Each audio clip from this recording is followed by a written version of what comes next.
Facing yourself in the parallel universes will make you manifest powers and Paramashivatva spontaneously. Listen. Facing yourself in the parallel universes will make you manifest powers spontaneously. Let me repeat. Facing yourself in the parallel universes makes you manifest powers and Paramashivatva spontaneously. So listen. Asserting your identity, yourself, is your nature. Assuring your higher existence to yourself, giving you the experience and opening of your higher existence to yourself is my responsibility. Listen.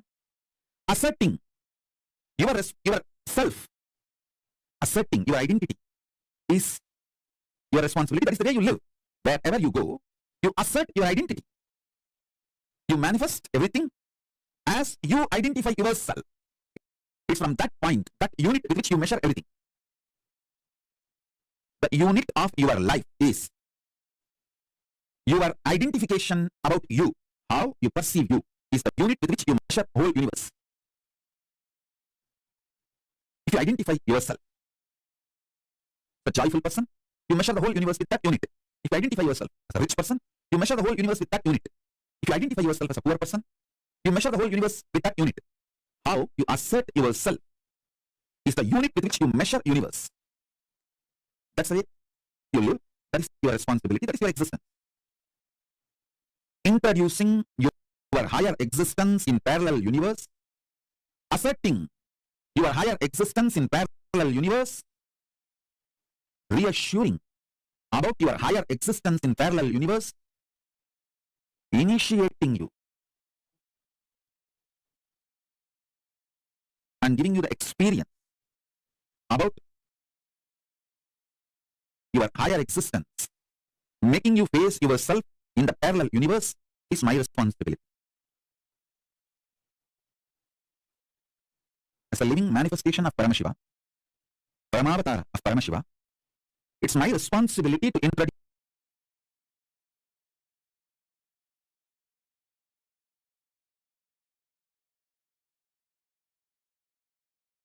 introduce higher beings from the parallel universe to you and introduce your own existence in the parallel universe right now, simultaneously, is my responsibility. Now I give you simple understandings, few understandings. Listen. Hinduism is fundamentally science of the cosmos, introducing your existence not just in parallel universe, parallel multiverses. Now I'll give this example so that I can help you to understand how you can face yourself in the multiverses, parallel multiverses. So for now, internalize this cognition. You exist in your waking state and dream state simultaneously and spontaneously.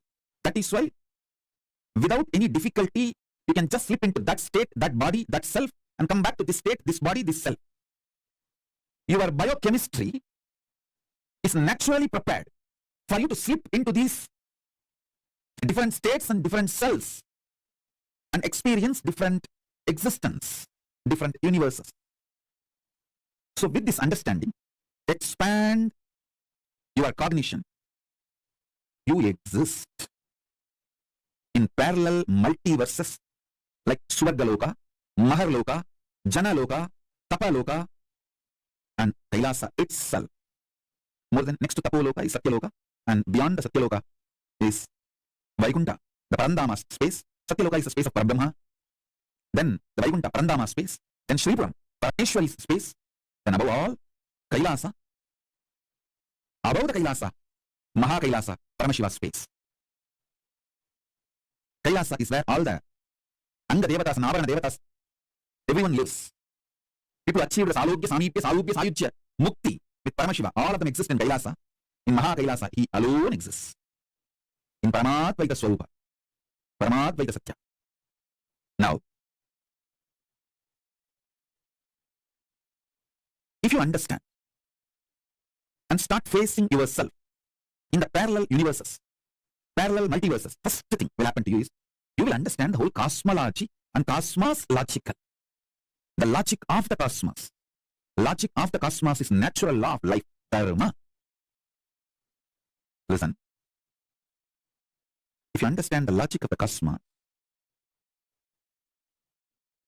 you will have so much power. So much power. Your DNA will be just empowered. Fully awakened.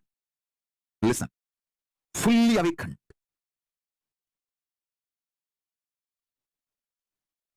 Whether it's a powers or the state, space. Listen intensely. Whether the state, space, powers of Paramashiva or Paramashiva itself. Your DNA, your biochemistry is capable of spontaneously, simultaneously slipping into the parallel universe, parallel multiverses and face yourself. Please understand how spontaneously your biochemistry is capable of giving you the experience of the dream state and waking state. Same way, your DNA, the awakened DNA through initiation. Once your DNA is awakened through initiation, its biochemistry, its bioenergy is capable of giving you spontaneous, simultaneous experience of yourself in higher lokas.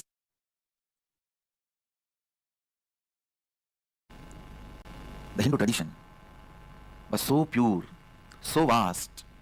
Each of the acharyas made these Upanishads user-friendly at different times. So for that particular time, human society, they reveal the truth as people can live it, radiate it and achieve that original space of completion, complete completion. The Brahmanyana, Atmanyana, Shivapada, Vishnupada. Nilakanta Shivacharya is Adishaiva, so he calls it as Shivapada. Adi Shankara is a Smarta Brahmin, so he calls it as Brahman. Madhvacharya and Ramanujacharya, they call it as Vishnupada, achieving the space of Vishnu, grace of Vishnu, with a different word, Salokya Mukti, Sarupya Mukti, Samipya Mukti, Sayujya Mukti. Information about the higher space zones can become enlightenment in you immediately. One thing you need to know, even people in Tapoloka to reach Kailasa, they have to come to planet Earth and go. Directly from no loka, you can reach Kailasa, enlightenment space. The Purana Jivan Mukti, Videha Mukti, Kailasa Padavi, Salokya, Samipya, Sarupya, Sayujya Mukti is only possible from planet Earth, Bhuloka. Not from Swargaloka, not from Tapoloka, not even from Satyaloka. Even Brahma, to reach Kailasa, has to come here, planet Earth, Bhuloka, and only from here he has to go to Kailasa. Because the pure consciousness mirroring is possible only in Bhuloka. That is the beauty of Bhuloka. Again, Purvabhava, Purvapadalam, Vachanadipadalam, Srimad Kamikagama, 187th sloka, Karmikalam Yachedevam, Brahmandaista Samavritam, Ganeshaihi Lokapalaischa, Pedigur, Vajrabhulai Pulakaihi. The translation: on the take-up of the lotus seat, he should worship Lord Shiva, as surrounded by the Brahma mantras, Anga mantras, Vidyeshwaras, Ganas, Lokapala and Ayudas, weapons. The next verse.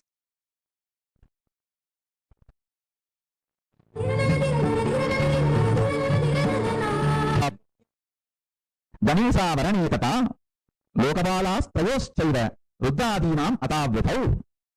The translation: the Avarana of Vidyeshwaras, the Avarana of Ganeshwaras, the Avarana of Lokapalas, the Avarana of Ayudas, the Avarana of Rudras, and other lords. Now, I'll give you understanding, deeper insight.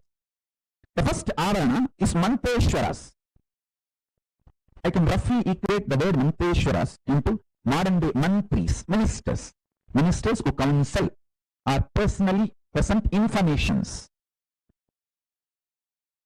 to Paramashiva. They exist as part of Shiva as well as the first avarana of Shiva. They are literally like a in Sarupya Mukti. They literally like Paramashiva. Paramashiva. They are just extension of Paramashiva.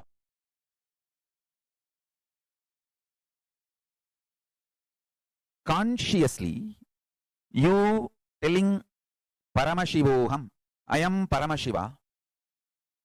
Consciously, you declaring you are Paramashiva is much more powerful than all the four natural forces: gravity, electromagnetic force, soft nuclear force, and strong force. Listen. Your conscious declaration is so powerful.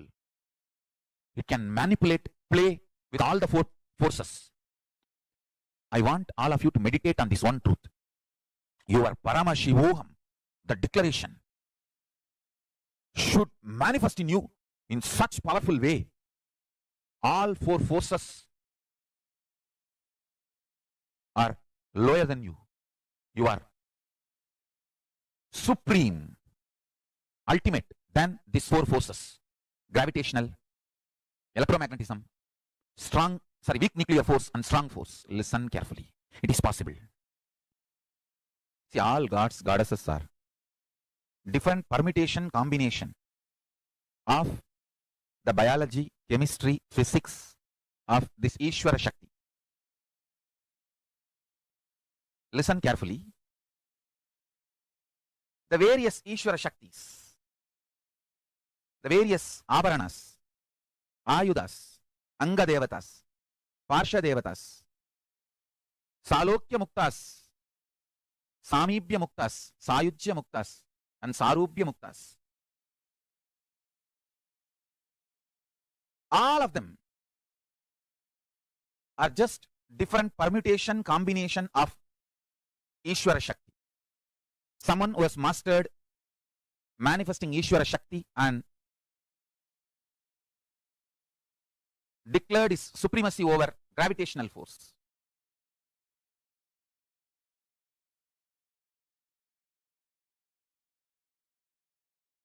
Once, my Guru, Isaki Swamigal, he was sitting in Bhatmasana, in one corner of the small building where he was staying.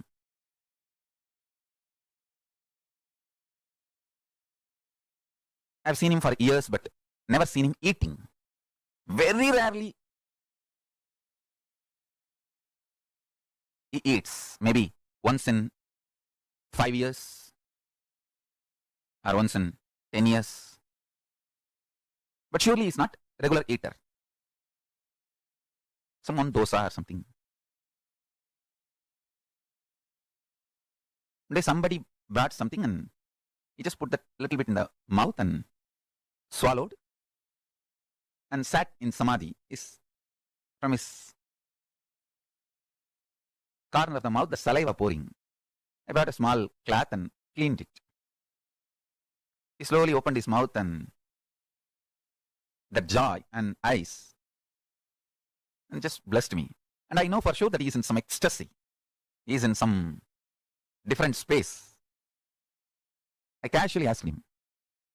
I asked him in Tamil, "Eppadi tata irukku?" Means in Tamil I asked, "How are you feeling?" He was very sweet and naughty. "Dai, kallum jarayam kalandu kudicha ஒருத்தனுக்கு எப்படி இருக்குமோ அப்படி தாண்டா சமாதி இருக்கு." He made fun, teasing that mixing different liquor if somebody drinks. The artificial liquor naturally derived from palm tree. If somebody drinks, how it feels. This is beyond any of that kind. That's the way samadhi feels.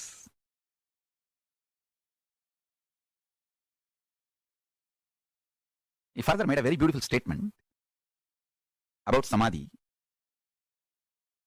The Ishvara Shakti manifesting in one body in samadhi, unclutched space, can nullify millions and millions of people's negativity. Beautifully he said.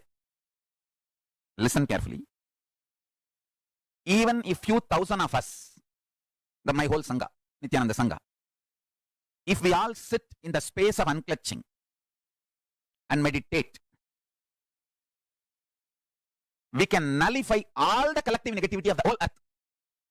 Because the power of Ishvara Shakti is very qualitatively from the different space, higher space than any of these hard powers.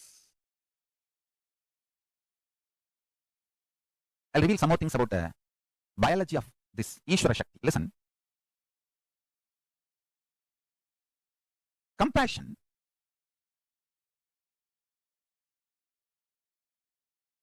you can all practically see. Just for a few days, try to bring compassion as the context for all your action. Whether you are taking care of your pet animal, or your family people, or friends, relatives, even in your office. Infuse compassion as the context for all your action. And just see how your whole biology changes. Your tiredness will drastically reduce. Feeling bored will drastically reduce. The anxiety will come down heavily.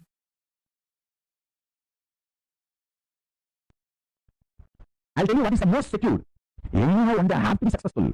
So let me become successful now. The right attitude for all of you. Listen. Anyhow, one day I have to reach Kailasa and be with Swamiji. Let me do it as early as possible. That's all.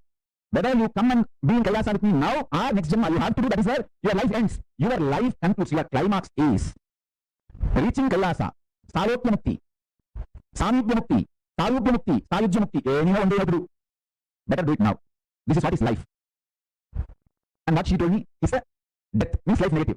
The logic she gave. Anyhow, one day I get hurt and you better leave now. Get hurt now, it's still that is what is absolute suicidal, life negative. No. Anyhow, one day everyone has to come and be in Kailasa. Reach me. Whether you reach me with this body you are carrying and enjoy life around me, or you are going to get new body and come back, or but anyhow one day you have to reach Kailasa, be in Salokya Mukti, Samyukya Mukti, Sarupya Mukti, Sayujya Mukti. So better to do now.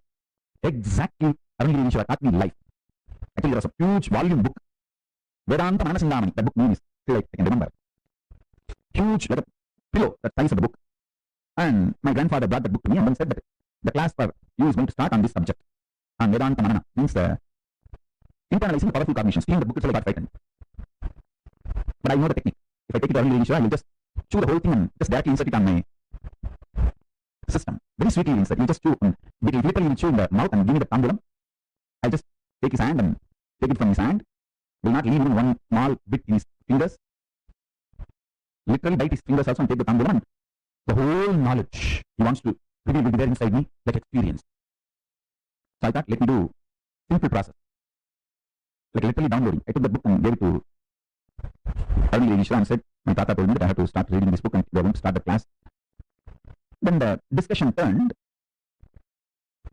Arungi started asking me, why are you feeling so tired and bored to read this book? I said, oh God, such a big book. Anyhow, I will not be able to complete. Then why to waste time on starting it? He said, fool, that is what is absolutely wrong. He told, anyhow, one day you have to finish studying all these scriptures and start teaching to the world. You want to do it when you are 40, 50 or when you want to do it now? Why waste time till 40, 50? I said, that is right. If I have to do any one day, let me do it now. That is what is life. The principle of life. So understand, any one day, anyhow, you have to one day manifest Paramashiva. Better to do it now. If you think, oh, even if I start, one day I'm going to drop it, then why to start? That is what is suicidal. I can rest only after I achieve Sayujya Mukti, once for all. Oneness with Paramashiva. Till then I can't rest. I can be moving here, there, finally I have to come only there to Paramashivatva. Then why waste time moving here and there? Let me achieve it. That is what is life positive. Listen to this. The moment that clicked with me, with Arungi, I just took the book and said, Swamiji, you blessed me that I will master this book. He just smiled. And this time, usually he tell me, hey, go and bring white betel leaf. In Tamil. See, he had his own reasons. For some time he'll ask me to get the black betel leaf. It will not be the complete black. It is little blackish on the green leaf. Sometimes he'll get white betel leaf and it will not be like a fully white. It will be white shade in the green. So this time he neither told me to get the betel leaf, nothing. He just took something from his teeth. Besides sugar candy. and put it in my mouth, and I just saw that whole knowledge of that book, Vedanta Manana Chindamani, is just got into my system. Listen carefully. One day you have to achieve enlightenment. When you are sure about it, you yourself will decide, better let me achieve it now. Why waste time?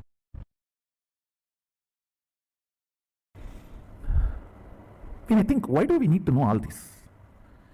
If you know these basic understandings, you can map them in your life in multiple levels, and it can strengthen your balance sheet. Understand? It can make you healthy, wealthy, happy, blissful, because many of these understandings awakens those dimensions of your brain. Already, if you are feeling too much is happening in your brain, raise your hand. Good. Those electrical signals, understand? When the owner is introducing his home and you are sitting in front of him, his neurons, brain neuron activity mirrors in your brain. Bindu is life, Amritattva is life which cannot be dulled, reduced, diluted by length, breadth, depth, time. Kala. Amritattva is the space on which time does not have a say. A cloth, even if you lock it inside a vacuum box for 10 years and then take it out again, you will see it is already withered. No weather would have operated on it, but time operates on it. If you do not allow the time to operate on you, you don't die. If you don't remember you are aging, you will not be aging. That's the truth. A remembrance of aging ages you. The number of time you remember you are aging makes the aging effects on your system. Sadashiva gives an instruction in Agama. Remember, Sadashiva is ever 16, and remember you are he. In those days, that 16 is something like a peak health and peak possibility. Even if you are brought up in a Gurukul way of life, by 16 you will manifest all the powers. So that is the reason that 16. Now, length, breadth, depth, time, space, all these, the qualities, units, understandings about this multi-dimensional universe as two important use. One, please understand, all of you are now going to meditate. What meditate? Going to remember your original Swabhava Swarupa of Mahasadashiva. I am not just introducing me, I am introducing you to you.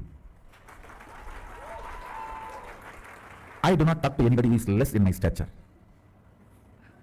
Understand? This science is called Raja Vidya, means a king does not talk to somebody who is less than his stature.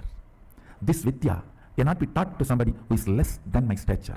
If I am teaching you, understand, you are same of me. The moment you decide to learn, you are same of me. Use. One, please understand, all of you are now going to meditate. What meditate? Going to remember your original Swabhava Swarupa of Mahasadashiva. I am not just introducing me, I am introducing you to you. I do not talk to anybody who is less in my stature. Understand? This science is called Raja Vidya, means a king does not talk to somebody who is less than his stature. This Vidya cannot be taught to somebody who is less than my stature. If I am teaching you, understand, you are same of me. The moment you decide to learn, you are same of me. I have a Shastra Pramana where Mahadeva Mahasadashiva says, eternal age of 16 years. That's a beautiful word he's telling. He's not saying the 16 which comes after 15 or before 17. He says eternal age of 16. If he says meditate me as 16, you may think before 17 and after 15, that's 16. No. Just pick up the 16 and freeze it into eternity. That is why he's using the word eternal age of 16 years. The quality of the 16 should be absorbed and frozen into eternity. Let me read out the original verse for all of you. Panchasyam dasadotandam spatigabam trilochanam shantam chandrakalachutam sarpasannada sajjatam mantrasimhasanasinam swedapatmo paristitam kundalaihi karanai haraihi katistutto darabantanaihi keyuraihi kataikaishchaiva channa virais samyutam shodasa yutam kantam suprasannam smitananam sulam parasu katkancha vajram vagnim cha dakshini abhayam pasamanyancha kantam nadan kusautata vamahasta katam dhyayet anyatacha nigatyate prasalpaya katvanka shakti stulastu savyata vame damaru sarpaksha malendivara purakaihi. Eternal 16 means the 16 which comes before 15, before 17, after 15, has its innate quality of becoming 17. He does not want the 16 which will become 17. He says the 16 should be picked up and made it into eternal.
Now, right now, why is this manifesting Sarupya Samadhi, the Swarupa Samadhi, a very important thing? The space of Samadhi is where solutions, real solutions for all of humanity's major problems exist.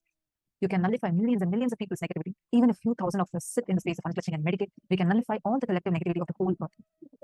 It revolutionizes your entire life. It can make you healthy, wealthy, happy, blissful, because many of these understandings awakens those dimensions of your brain. This form, yesterday we all had a darshan of Bhagavan Sadashiva, right? And as Bhagavan Sadashiva Murti, Paramashiva has 5 faces. As Mahasadashiva Murti, he has 25 faces. He's 25 heads, 50 hands, 75 eyes. He's available to all of us. Take a few minutes and meditate on this form of Paramashiva. Just try to visualize this form of Paramashiva. I request all of you to do this process. Om Nithyananda Paramashivoham. Om Nithyananda Paramashivoham. Om Nithyananda Paramashivoham. Om Nithyananda Paramashivoham. Om Nithyananda Paramashivoham. Om Nithyananda Paramashivoham. Om Nithyananda Paramashivoham. Om Nithyananda Paramashivoham. Om Nithyananda Paramashivoham. Om Nithyananda Paramashivoham.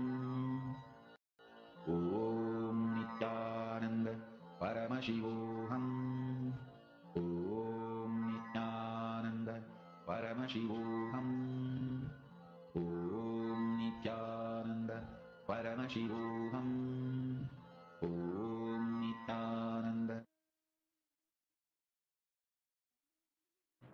Now, when we understand about Swarupa Samadhi, experiencing the space of oneness with Paramashiva, every one of us that are sitting here, the moment you start even remembering Paramashiva, his form, you start becoming him. Swami tells, even if you act like one, you become him.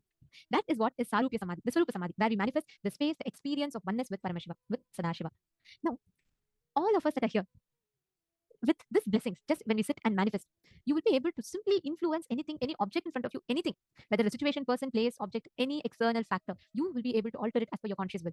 Today, the whole day, we're all going to be focusing on the power of advanced levels of consciousness over matter, which is not just going to be rolling coconut on your palm, but manifesting the ability to move an object with your individual conscious will. Not on your palm, on the ground, on any surface, using different mediums and sources. So this is going to be very interesting. I just have one request to all the participants. Let your inner space become malleable for Swamiji to mold it the way Paramashiva is manifesting in you. For Swamiji to mold it the way he wants, where he can awaken your highest possibility in you. What does that mean? What does it mean to be malleable? Which means do not have rigid cognitions, do not be stuck with those rigid cognitions. Just flow with life, go with the flow of life. Catching it? Yes. Okay. And today, one thing very special, which we're also going to be doing, is manifesting the power of consciousness over matter, also in water. See, water, 70% of our body is made up of water, and water responds to our thoughts, just like how plants, animals, and any living being would do. Water also responds to our thoughts. Now, for a few of you, you might be wondering, how is that possible, or what do you mean? Whenever we think about something, whether it is positive, negative, whenever we think about something, we start vibrating those vibes. So automatically, the people, the things, everything around us start catching those vibes, whether it is positive or negative. So the same with water. And actually, there was a beautiful research which was conducted by the scientist Dr. Masaru Emoto. So he actually wanted to test and see if water and basically nature around us can understand our thoughts, can respond to our thoughts. So what he did was he took 2 glasses of water and kept it in 2 rooms in the same temperature, the entire atmosphere was completely the same. There was no difference. The only difference was every day he would go to 1 cup of water and he would utter all words of love, compassion, kindness, like I love you, and so on. And he would go to the second cup and he would say I hate you, and he would start expressing anger, negativity towards the water. After a period of time, he froze the water and he crystallized the water and observed it under a microscope.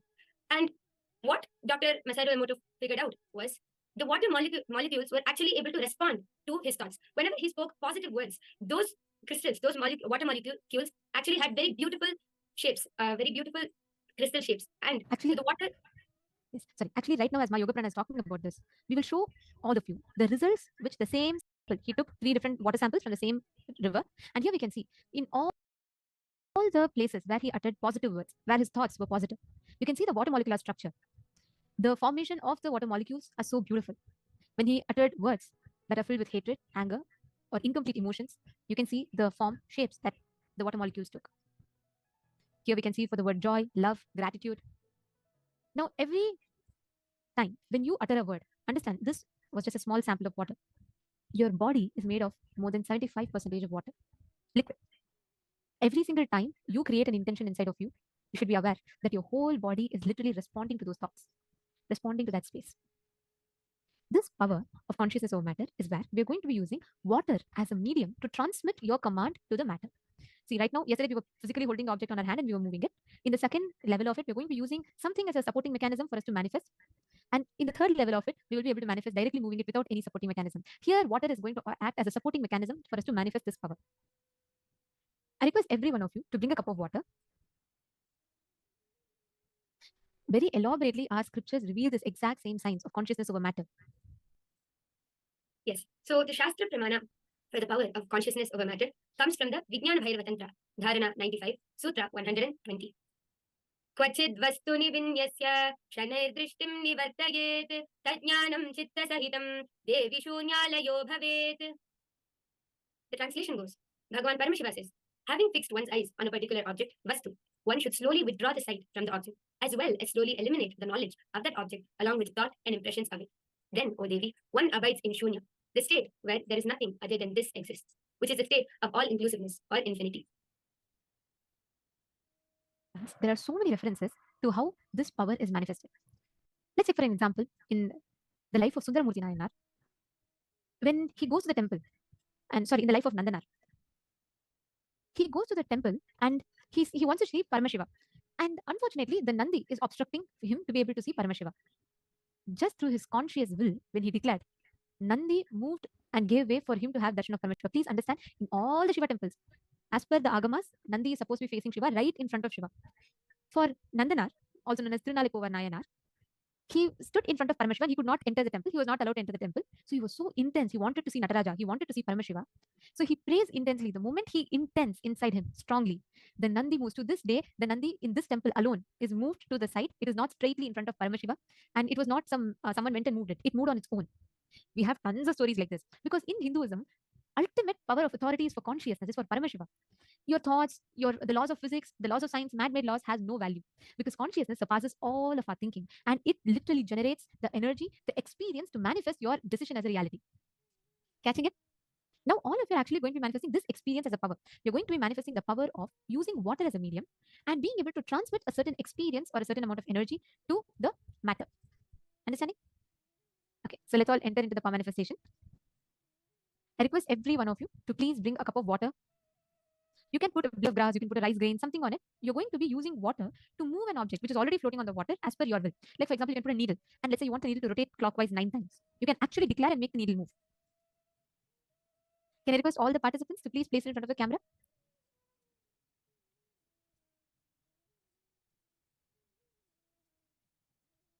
Ma Hridayastha has posted.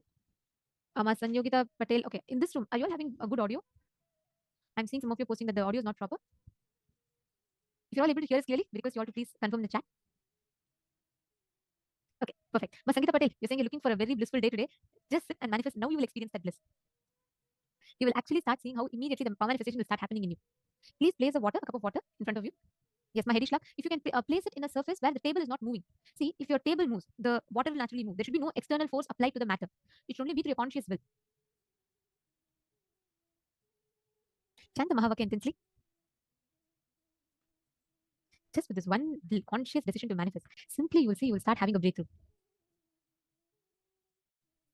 Yes, just be completely relaxed and just connect to the water in front of you, connect to the object in front of you. And Swamiji was actually Swamiji once beautifully said during satsang that once in Adi Kailash, there was actually in surrounding the entire Adi Kailash, there was no water, means underground water, borewell water. So when the construction team approached Swamiji saying that we need water, Swamiji just said, okay, tell me where you want, I'll come and I'll command water to come over there. So they suggested one place saying that this would be the best place. Swamiji just went there, put the trishul, and the water started coming, and they started getting 6-inch water. Later, Swamiji beautifully explains that the only thing which Swamiji did was connect that water which is there in the ground is also there in our body.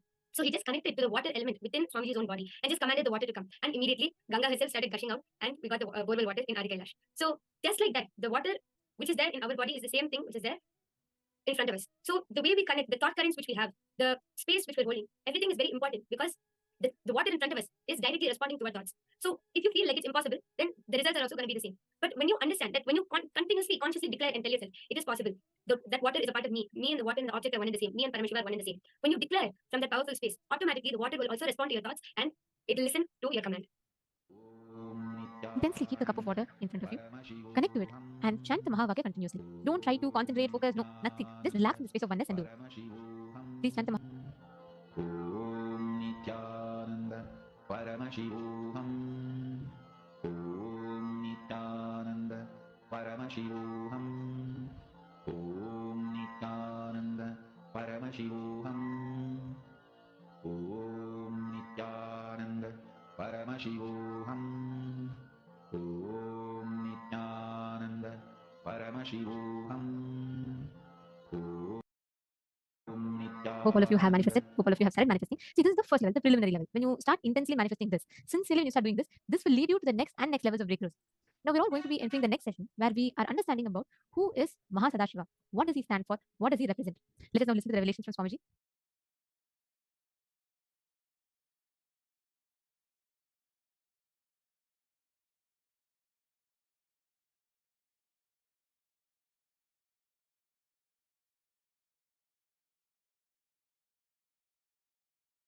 Om. Blessings from Paramashiva. Listen. Sadashiva. The 5 dimension.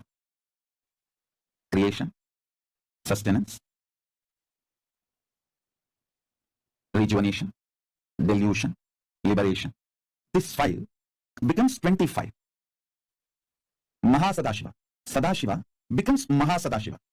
Listen. Listen intensely only if you evolve to the level of oneness, at least intellectually, you can understand creation, sustenance, rejuvenation, pulling out of delusion, liberation, all the five happens simultaneously, spontaneously, synergetically, like synesthesia. Listen. Today I have introduced one more new word, synesthesia. Listen. Synesthesia means, I'll give you direct meaning. Synesthesia is an anomalous blending of the senses in which the stimulation of one modality simultaneously produces sensation in different modality. Synesthetes hear colors, feel sounds, taste shapes. Listen, if you understand, this synesthesia is actually experience of a power of oneness in physical sensory level. It is an anomalous blending of the senses in which the stimulation of one modality simultaneously reproduces sensation in a different modality. Synesthetes hear colors, feel sound, taste shapes. Actually, when I awaken the third eye, our Gurukul Balasans used to manifest this power. Synesthetes, people who have the synesthesia capability, they actually, when they see the colors, they hear the colors in the ears. When there's a sound, they feel it in their skin. When they see the shapes, they taste it in their tongue. The tongue can taste the shapes they see. So it's like a one sense material, object. They can taste it in all five. It's a kind of a power. Listen. Same way, these five, creation, sustenance, rejuvenation, delusion, liberation, these five, you can taste liberation in creation, delusion in creation, sustenance in creation, rejuvenation in creation. You can taste creation in liberation, rejuvenation in liberation, delusion in liberation. You can taste delusion in creation, rejuvenation in sustenance. All the five happens simultaneously, synergetically, spontaneously, synesthetically. Listen. Only when you understand this intellectually, you will see your five aspects of five head of Paramashiva becoming 25 head. I asked once my guru, why Mahasadashiva's form is not worshipped in many temples commonly? See, all Paramashiva's 64 forms are worshipped in many temples commonly. Like Nataraja, we do in every Shiva temple. Lingodhava, we do in every Shiva temple. Linga, we do almost in all Shiva temples. Adharishwara, many Shiva temples has. Even the rare forms like Veerabhadra or Agora are worshipped in some temples. Karakala. All 64 forms are worshipped in so many temples, but Mahasadashiva, totally I have seen only 2 temples having Mahasadashiva form. One in Tiruvannamalai temple, North Kerala, only one place. In Madurai, in only one place. Other than these 2 temples, I have not seen anywhere Mahasadashiva form. Of course, now in all Kailasa we are putting. In ancient temples, I asked my guru why. He said, Mahasadashiva form can be even understood only by yogis who is able to cognize oneness. Only if you experience the power of synesthesia. Only the synesthetics can understand. In creation, there is destruction. In creation, there is liberation. In creation, there is delusion. All the 5 happens simultaneously, spontaneously, synergetically, synesthetically.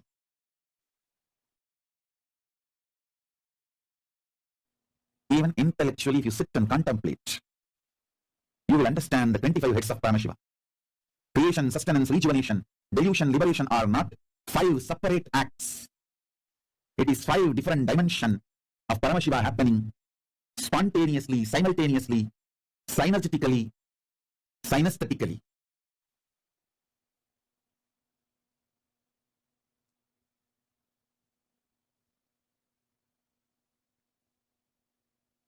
Using your brain to understand this principle will awaken Mahasadashiva's presence in your being. Listen, you can use the capacity of your brain's capacity to think to reach Paramashiva. Buddhism continuously teaches only in no mind state you can reach Buddha. Hinduism does not close the doors for thinkers. Hinduism is such all-accepting tradition. It does not close the doors for thinkers. Even if you sit and think, use your thinking. How? All the 5 action, creation, sustenance, rejuvenation, delusion, liberation, can happen simultaneously, spontaneously, synergetically, synesthetically. Just even if you sit and start contemplating, your brain's capacity will increase. It will start cognizing Mahasadashiva's qualities. Listen, when you meditate on his qualities and request his being to land inside you, he just manifests. Actually, he's inside you. When you meditate on his qualities, when you try to understand, your thinking will surrender to his vastness and greatness. You will realize he is more than all these put together. Then he simply manifests himself in you. Now, I'll manifest him in you. Just you understand, try to think what I am saying. Creation, sustenance, rejuvenation, delusion, liberation. These are the 5 phases of Sadashiva. All these 5 happens spontaneously, simultaneously, synergetically, synesthetically. How this is happening? Start thinking. Listen.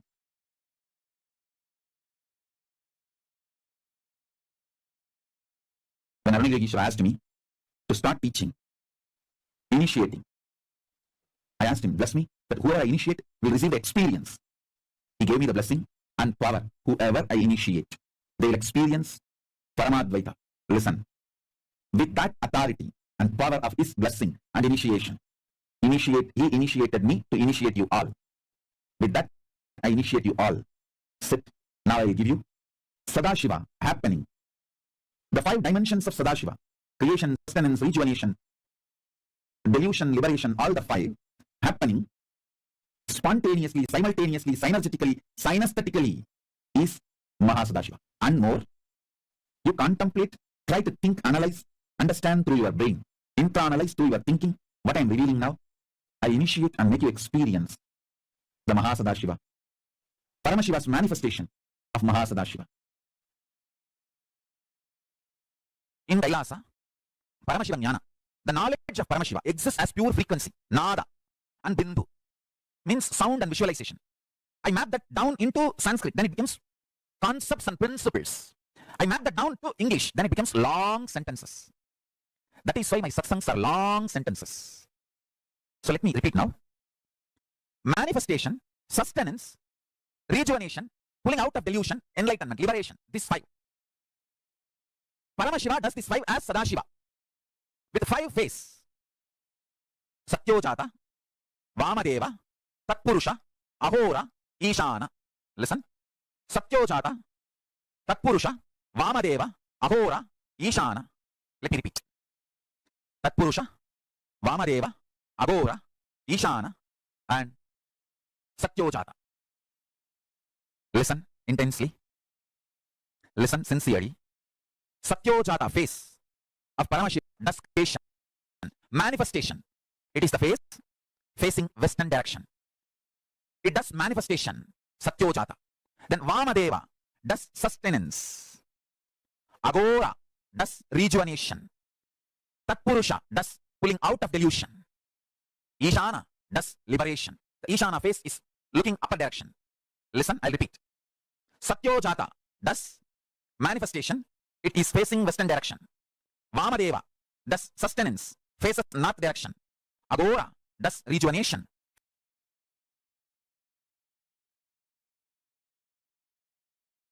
faces south direction. Tatpurusha does pulling out of delusion, faces east direction. Ishana faces upper direction, and that does the job of liberation. Now listen.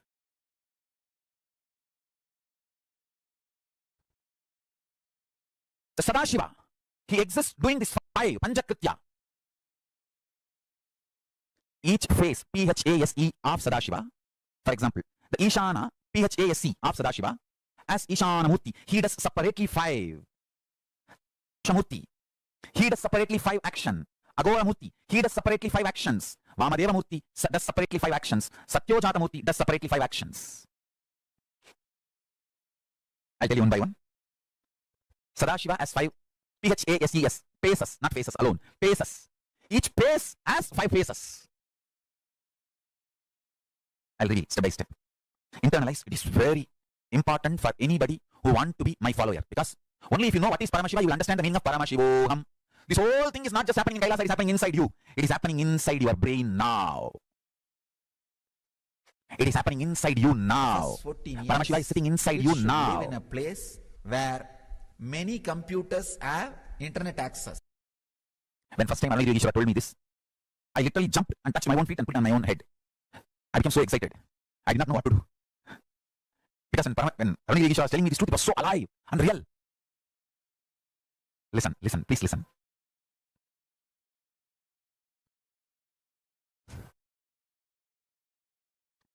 Sadashiva has 5 phases, P-H-A-S-E-S, phases. That five phases, thus creation, sustenance, rejuvenation, pulling out of delusion and liberation. Now, each phase, for example, creation, manifestation phase, that is Satyojata. The creation phase has 5 phases. How you know? Manifesting manifestation, manifesting sustenance, manifesting rejuvenation, destruction, manifesting pulling out of delusion, manifesting liberation. How can liberation come into existence unless it is manifested? How can sustenance happen unless it is manifested? So, the manifestation P-H-A-S-E-S phase of Paramashiva has 5 phases, F-A-S-C-E. Manifestation phase of Sadashiva has 5 phases. So, manifestation itself is 5 level. So, that is 5 phase. Then, sustenance is 5 level. That is 5 phase. Then, rejuvenation is 5 level. That is 5 phase. Pulling out of delusion is 5 level. That is 5 phase. Liberation is 5 level, that is 5 phase. All these 5 into 5, 25 phases put together is Mahasadashiva. Principle of creation getting created. Creation, energy getting created. So, the permutation combination of all these 5 into 5 is 25. All the 25 happening in you now. Listen. If you meditate on this, you will understand. Some people manifesting in your life is creation. Some people leaving your life is rejuvenation. Some people getting back to your life is pulling out of delusion. Some people are adding bliss, joy to you, and you adding bliss and joy to them is liberation. All this, understand, whether it is people, places, object, health, anything you experience, it is all just the 25 principles manifesting, happening in you. If you are fighting with that happening, you are Jiva. If you are master of that happening, you are Shiva. If you sit now and complete with all these 25 happenings in your life, internally, externally, some good things getting created. Some things which you think as good getting destroyed, rejuvenated. Some things getting pulled out of delusion. Some things getting liberated. Listen carefully. Everything happening in you is auspicious. If you understand that, you are Shiva. Inside you, outside you, everything happening is auspicious. I tell you, once you are initiated, once you are my disciple, listen very clearly. Even if you think in your life things are falling apart, they are falling in proper place. Understand? Nothing is falling apart. They are all falling in place.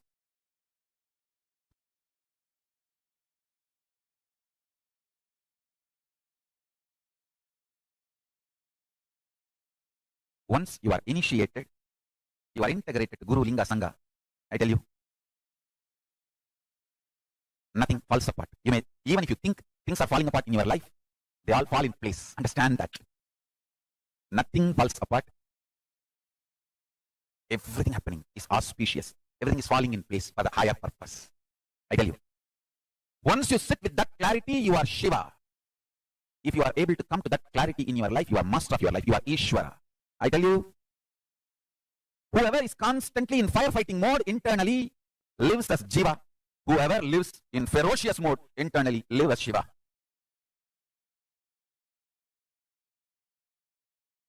Listen, please listen.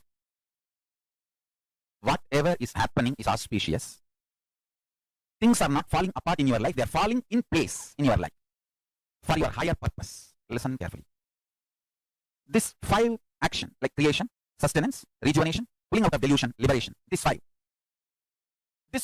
principles means like creation of the universe is creation. The permutation combination of these 5 into 5, 25, is happening constantly in you. So understand the truth. Everything happening in your life is auspiciousness. With this one truth, one powerful cognition, if you sit and bring this clarity, completion, joy, restful awareness, this one principle in your life alive, then you are free from death. You are free from death. I can give you thousands of sacred secrets about death. Just catch this one truth. Everything happening in you is these 25 activities happening in your life, internally, externally. Let me repeat. In Vedas and Agamas, in Hindu tradition, now this moment is not emptiness or nothingness, it is Purna, complete, everything. This moment, this Chana, this second, now is the time Kala Bhairava meets our consciousness. And in this moment, universes come in, exists, dissolve, gets pulled out of delusion and gets liberated without chronological time gap, spontaneously, simultaneously. Meditate on it, understand? Samhara is created, creation is destroyed. Sustenance is deluded, delusion is sustained. Liberation is deluded, delusion is liberated. Creation is destroyed, destruction is created. Sustenance is destroyed, destruction is sustained. Delusion is liberated, liberation is deluded. Creation is deluded, creation is liberated. Creation is sustained, creation is destroyed. Sustenance is created, sustenance is destroyed. Sustenance is deluded, sustenance is liberated. Destruction is created, destruction is maintained. Destruction is destroyed, destruction is pulled out of delusion. Destruction is liberated. Delusion is created, delusion is maintained. Delusion is destroyed, delusion is pulled out of delusion. Delusion is liberated. Liberation is created, liberation is sustained. Liberation is destroyed, liberation is deluded. Liberation is pulled out of delusion. Liberation is liberated.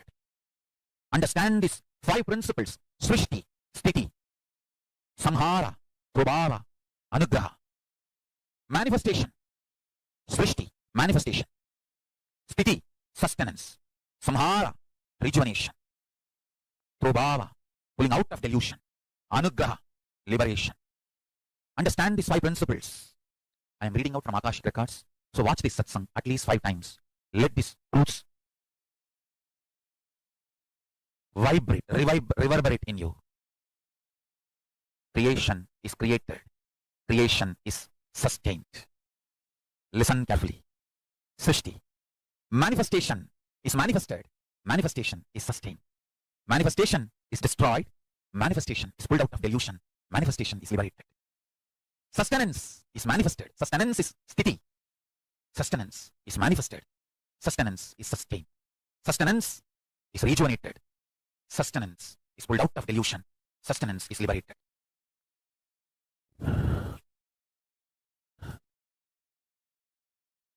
Samhara, rejuvenation is manifested. Rejuvenation is sustained. Rejuvenation is rejuvenated. Rejuvenation is pulled out of delusion. Rejuvenation is liberated. Delusion, Prabhava, delusion. The delusion is manifested. The delusion is sustained. Delusion is destroyed. Delusion is pulled out of delusion. Delusion is liberated. Anugraha is manifested. Anugraha is sustained. Anugraha is rejuvenated. Anugraha is pulled out of delusion. Anugraha is liberated. Anugraha is liberation. Liberation is manifested. Liberation is maintained, sustained. Liberation is rejuvenated. Liberation is pulled out of delusion. Liberation is liberated. Understand these 5 principles of existence. Srishti, manifestation. Sthiti, maintenance. Samhara, rejuvenation. Delusion. Prabhava, pulling out of delusion. Anugraha, liberation. These 5 dimensions of the universe merging with one another, crisscrossing with one another, permutation, combination of these 5 with one another makes 25 faces of Paramashiva. This 25 faces of Paramashiva is now happening simultaneously, spontaneously, without time gap. Do not be tired, do not be bored, do not be bored, do not be worried, do not be disturbed. Don't feel you are not able to grasp or understand. I am revealing the Akashic records as it is, manifesting the pure existence of Paramashiva. Watch this satsang again and again.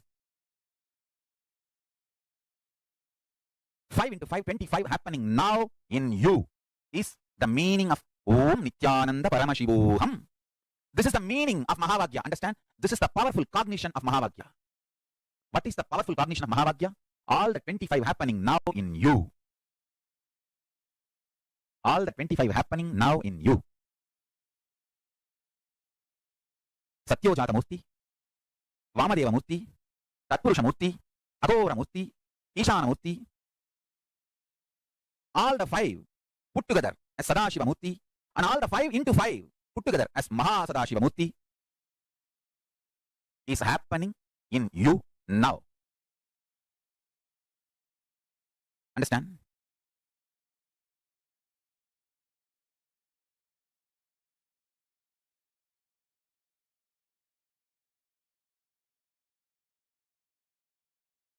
Listen carefully. I am teaching you the science Paramashiva Jnana, Paramashiva Vijnana, brought by Parashakti. Given by Paramashiva himself to Parashakti and brought by Parashakti to planet Earth, Kanchi. And she started spreading it from Tiruvannamalai to the whole world.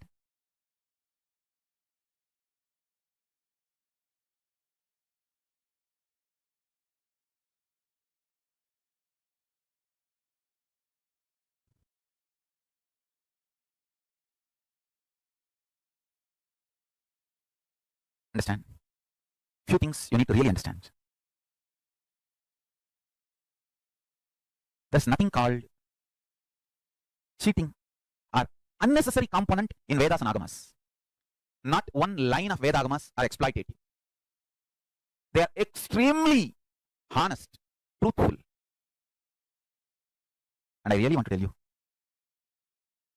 the extreme honesty and truthfulness of Vedas and Agamas.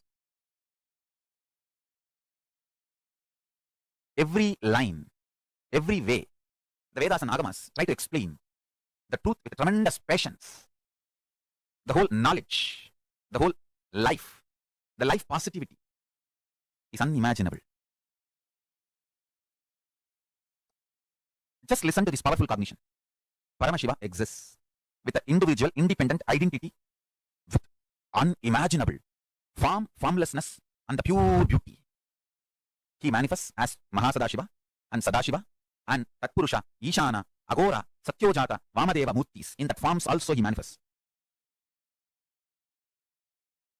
Mahadeva declares at least in 4 places. In 4 places, Mahadeva declares, Mahasadashiva declares very clearly, anybody who does the yoga systematically as per his guidance, literally having cosmic union with him. It is called Mahamudra. Understand? When these original verses are chanted and yoga is practiced, when Shaktipada happens, Kundalini is awakened. You imbibe his very DNA. You manifest his very DNA. I want to give you a very simple yogic technique. Always visualize yourself with a 25 head and 50 hands as Mahasadashiva and breathe to all the 25 heads. You don't know the power of this technique. Even if you practice as a technique, even if you don't believe you are Sadashiva, Paramashiva, Mahasadashiva, just do this as a technique. Visualize yourself with a 25 head and 50 hands and inhale and exhale through 25 heads. So much samana will get into your system. Your intelligence will be intensely activated. Samana is intense prana. If I roughly equate oxygen to prana, I can roughly equate. It cannot be exactly equated because it is something more. Oxygen independently does not have life, but prana independently has life. Just by the very existence, prana can generate life. It can give life even to a dead leaf. From dead leaf, the tree can happen if the prana exists. If the leaf exists in the space of prana, from dead leaf, life can happen. From one hair, life can happen. That's what Virabhadra. Just Paramashiva. Give some jata and life happens.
there's a phase where your cells, the creation is getting created, the cells are being sustained, the cells are getting rejuvenated, the cells are getting put into delusion, pulled out of delusion, and the cells are getting liberated.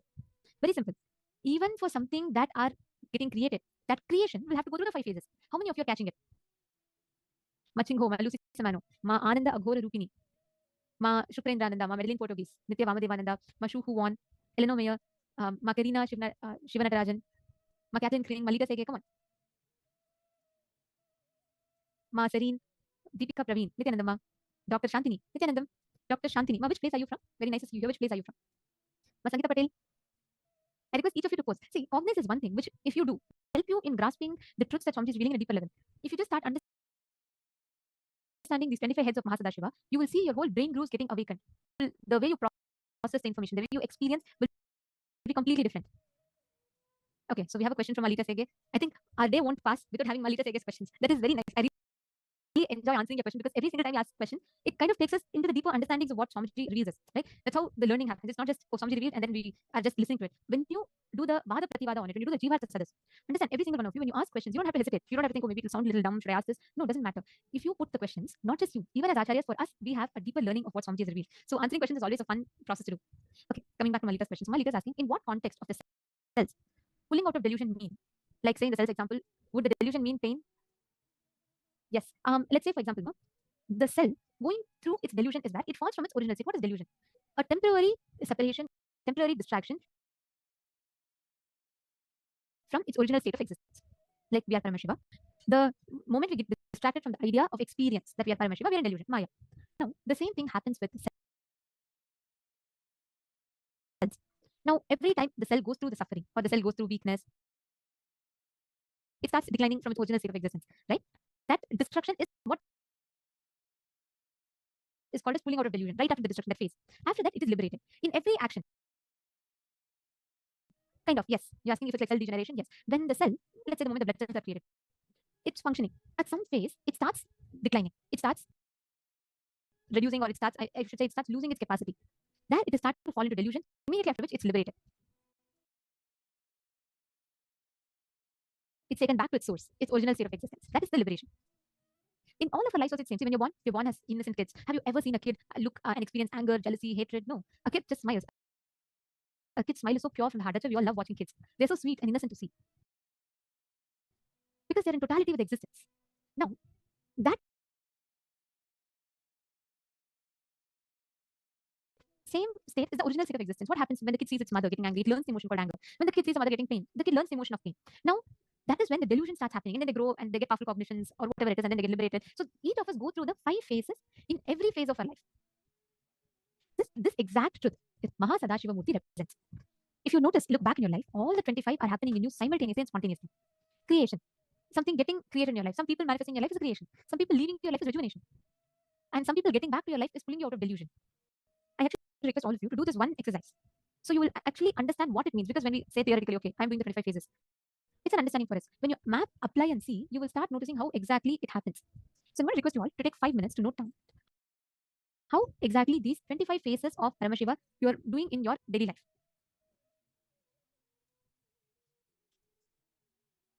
I request every one of you to take a few minutes and pen this down. Like how Malita Sege had put. She understood about cells. She mapped it to the self creation. Now, can I request every one of you to do it in your respective lives, in every which way that you are able to analyze and cognize? Okay, Malita Sege is asking, Ma, when I feel my children are getting into delusion, I feel like crying. Like because I feel their frequency is getting out of sync. How do I deal with my own emotions when I experience this, please? A very beautiful question.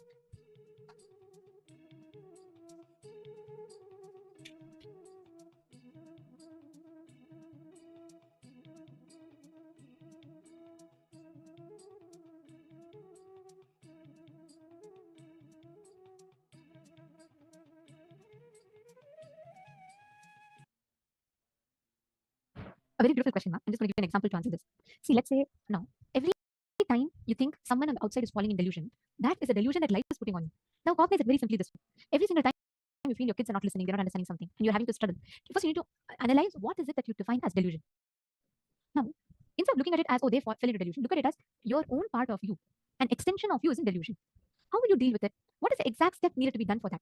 you will, instead of getting overwhelmed, see, the moment you get incomplete about it, because you feel you do not have power over it, you feel like nothing can be done. When man becomes something else, when man gets overwhelmed by destiny, fate, whatever he calls it, is because he starts feeling he does not have power over reality. That is what is called powerlessness. That is why you feel like crying. Instead, look at it as which part of you, what is exact delusion, what is it that you're defining as delusion? Look into your own life where you are stuck in that delusion, how you want to get out of it. If you plan to break yours, I'm challenging you, you will see your kids will automatically be out of the delusion.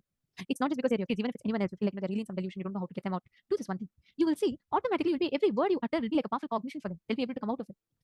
Actually, Malita, I do see that you're very, very, very interested in bringing up your children in the best way possible. And I've also been seeing how sincerely you've been attending the programs.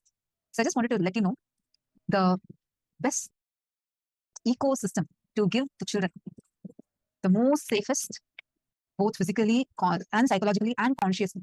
The best ecosystem one can provide is Gurukul. You can, if you really want your children to grow up in the best way possible, I really, really recommend that you join them to the Gurukul, and you can start with at least one of your kids, to get them, enroll them into Gurukul and see how their life transforms. Understand in Gurukul, we have this policy of like where the kids are first there's zero anger, zero tolerance to anger, zero tolerance to any form of violence, etc. On the other hand, they're empowered so much with powerful cognitions. At such a young age, they start chewing these powerful cognitions as their fundamental cognitions. So the way they would evolve in their life will be something completely different. So do let me know if you are interested in joining a kids Gurukul or you want to know more about it. You can just let us know in the chat. Then our team will connect with you and help you understand it better. That's for anyone, whoever really wants to give your child the best, most safest way of existence, to bring them up and give the best golden childhood. Gurukul is the only way. Only then they will grow up without having root patterns, without having patterns, and live an enlightened lifestyle. So I just wanted to share, since I do see her quite a lot of times. She asks a lot about how to train the children, how to groom the children. So just wanted to mention this to you, Ma.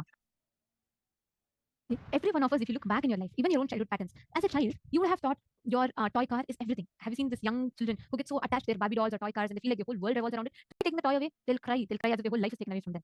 But over a few days, suddenly you'll see that those kids themselves will drop the toy and they'll be walking off as they find another. Just look at those situations. That is how rejuvenation and pulling out of delusion happens. Life removes us from delusions that we are stuck in, moving us to the next and next and next levels. This is how each of us exists. This is how each of us function. Catching it? Now I request every one of you to look into your life, at least map 15 to 20 things where you're creating, sustaining, rejuvenating, pulling out of delusion, and liberating. All the 5. Can each of you map? At least map 5 each, so you will understand. It will help you grasp it better.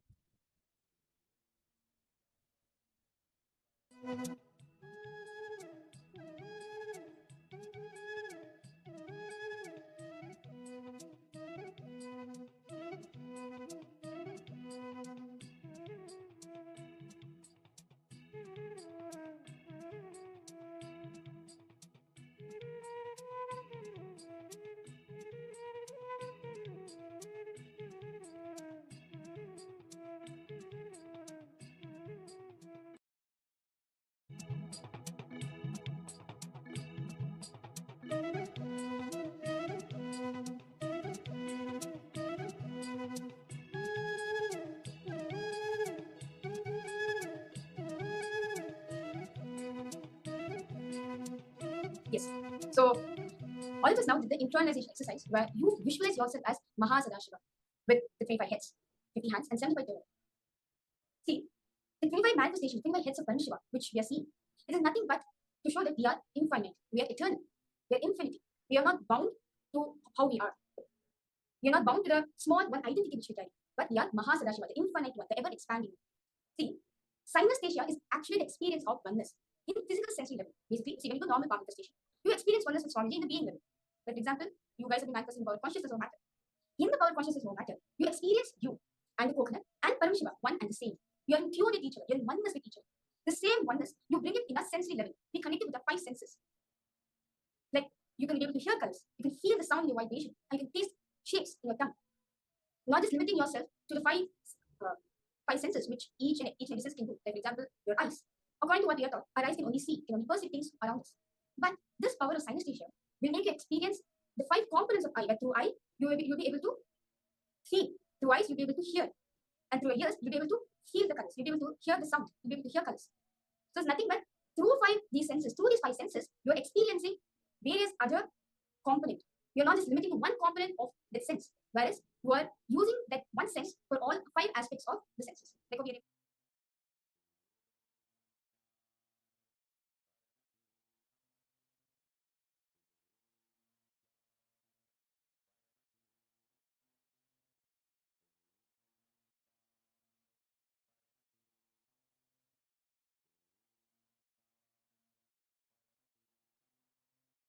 at the same time, which creates a synergetic trigger in your system wherein you're able to grasp all the information from all points of views.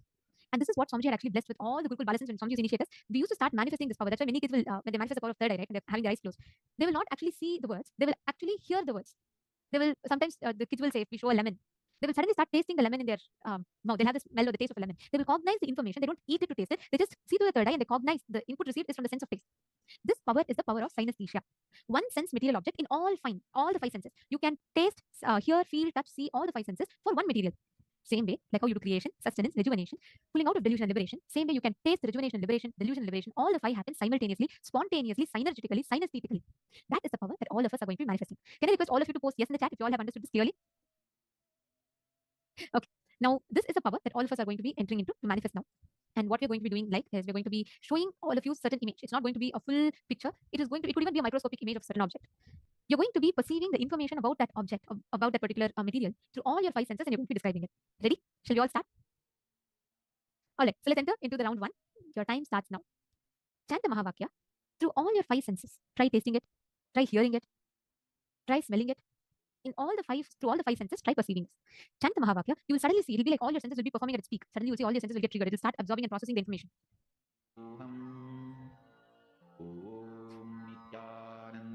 Paramashivoham. Om Nithyananda. Paramashivoham. Om Nithyananda. Paramashivoham. Om Nithyananda. Paramashivoham. Om Nithyananda. Paramashivoham. Om Nithyananda. Paramashivoham. Please relax. I request each of you to now pause. So I request each of you to describe the taste of it, the feel of it, the sound of it, the smell. And smell. Yes. So whatever you are able to experience through all your senses, take a moment and please post it in the chat. This time you can't guess. Do not guess. Don't try to use your logic. Just see whatever is coming, just post it. What is the feeling you're having in your mouth? What is the smell that you're actually experiencing? Many times I still remember once when I was doing the power of reading through the third eye, the objects. So we used to have various different ways of manifesting. So to train me, there were like different objects that were kept in front. And one of the kids, so I was blindfolded, and the person who was my partner, so that kid, she was actually having a bottle. It was a black color bottle, and inside that she had actually filled buttermilk. And I'm like, I'm trying to see through my third eye what it is. I couldn't see anything, but I could so strongly taste curd in my mouth. Like I'm telling curd. She was laughing. She said, "No, tell me the color." I said, "I'm not able to see anything, but I very strongly experienced the taste of the curd." Then when I opened my eyes, it was actually a bottle which was having buttermilk inside it. So it's like we manifest through all our senses. We'll be able to actually experience it intensely. How many of you are understanding this? So you all can post what Very interesting answer. And I'm seeing whoever puts my leaders, okay, the way you are manifesting powers, you're absolutely going the right track. Because I always see you make it a point to describe it in detail. You don't just put one word answers. I've always seen you put like a long answer. That is the right way because you start putting whatever is coming in detail. That is a very good way of manifesting it. Actually, I'll read out I'll show the answer, then I'll read out my leader's answer. You will see how your third eye shows you. If you would have just put a red cabbage as one word answer, it would have not necessarily been right. But because you have described it, I'll just show you how you have manifested it. Because the answer to the question that we just projected to all of you, this image that we projected to all of you, is a microscopic view of an apple. So the whole image that we showed you all just now is a microscopic view of apple. Now, when I go back to Ma Lita Sege's message, she has put an elaborate description. So she's put it, she thinks it's a red cabbage. Red is right, it's apple.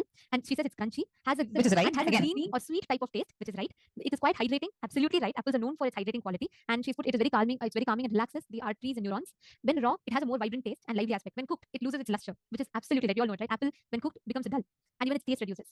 There is also a subtle smell of sea salt to it, which could be subjective. I'm not very sure of that. And she's put there are some parts of it, the blackish parts that are not good for the lungs. Maybe it is moldy. Okay. Now, do you see out of all your answers, how many you have precisely described apple? If you would have just made a conclusion that it's red cabbage, and if you would have put an answer red cabbage, it would have not been a manifestation completely. But because you went and took that one extra step of describing it in detail, you started manifesting it. You will actually see clearly, oh my God, every aspect of what I've seen is closely related to the apple. In some way, you have precisely described.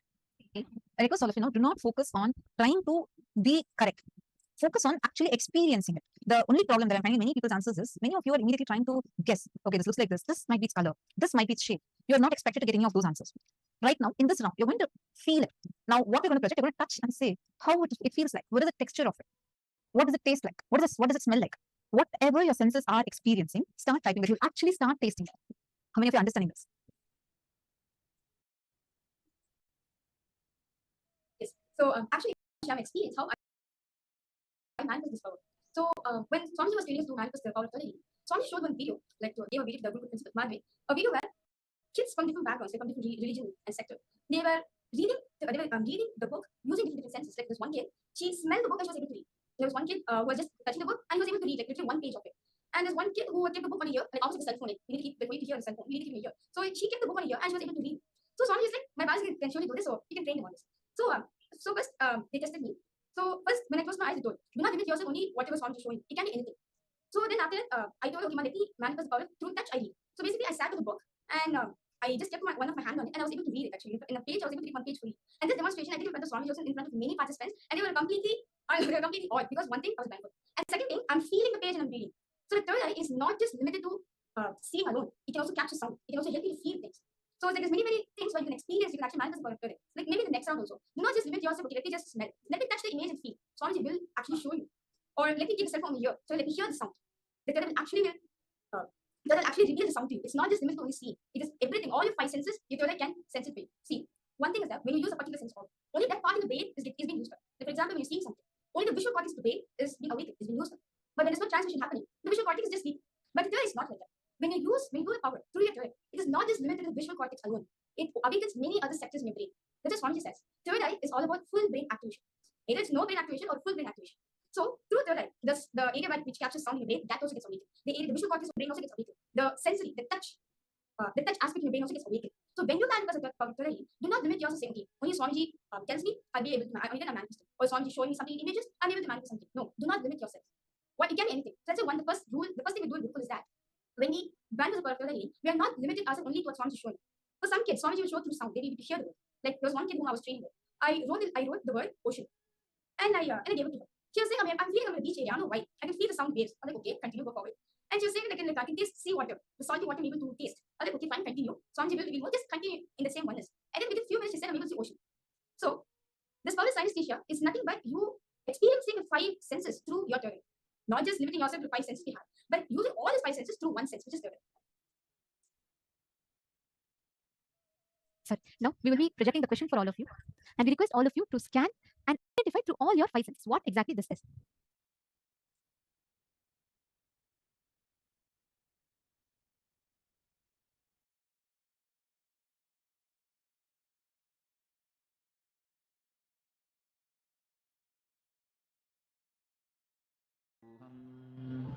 Om Nithyananda Paramashivoham. Om Nithyananda Paramashivoham. Om Nithyananda Paramashivoham. Om Chant this Maha. Okay, I see different people have posted. Come on, every one of you posted in elaborate detail. Whatever you saw through the third eye, you're going to go ahead and describe. In the male participants room, can I request every one of you to participate? All the male participants, the male bodies that are here. Srinivas up there should go a little bit more detail. And Everardo here, seeing some golden letters. Okay, see, Everardo here, describe what taste you experience when you actually see this. What's the taste that you experience? Lauren here, very good. Okay. Okay, I'm going to now be sharing the answer with you all. The picture that we projected for you all is a close-up of ice. It's just ice cubes. It's just a very zoomed in picture of ice cubes. Now, I'd like to take the answer from Lauren Taya. He's told he sees it's a microscopic view electron. Okay, he's put it's brittle and sharp to the touch, and tastes rough, maybe salty. Actually, it's very close. Do you see what you have described? Is very, very close. And Everardo Alpha got water-like blue malleable substance. Wow. This is how each of you have started manifesting. See, every single time you describe in detail whatever your third eye shows you, you will see the details will take you to be able to start getting. You will clearly be able to start seeing it after that.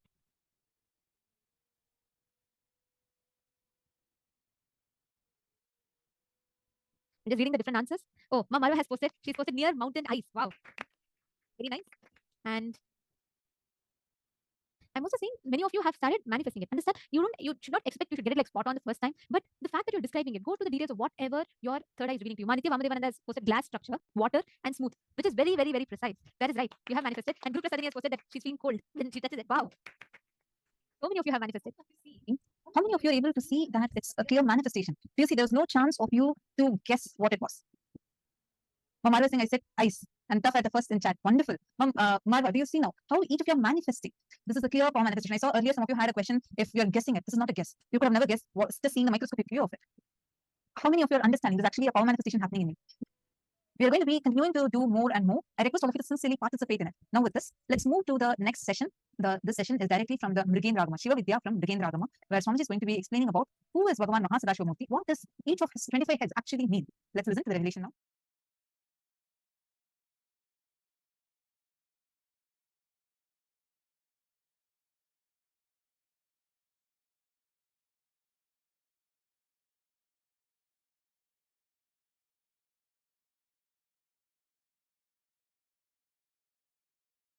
I'm going to introduce some of the fundamental sacred secrets.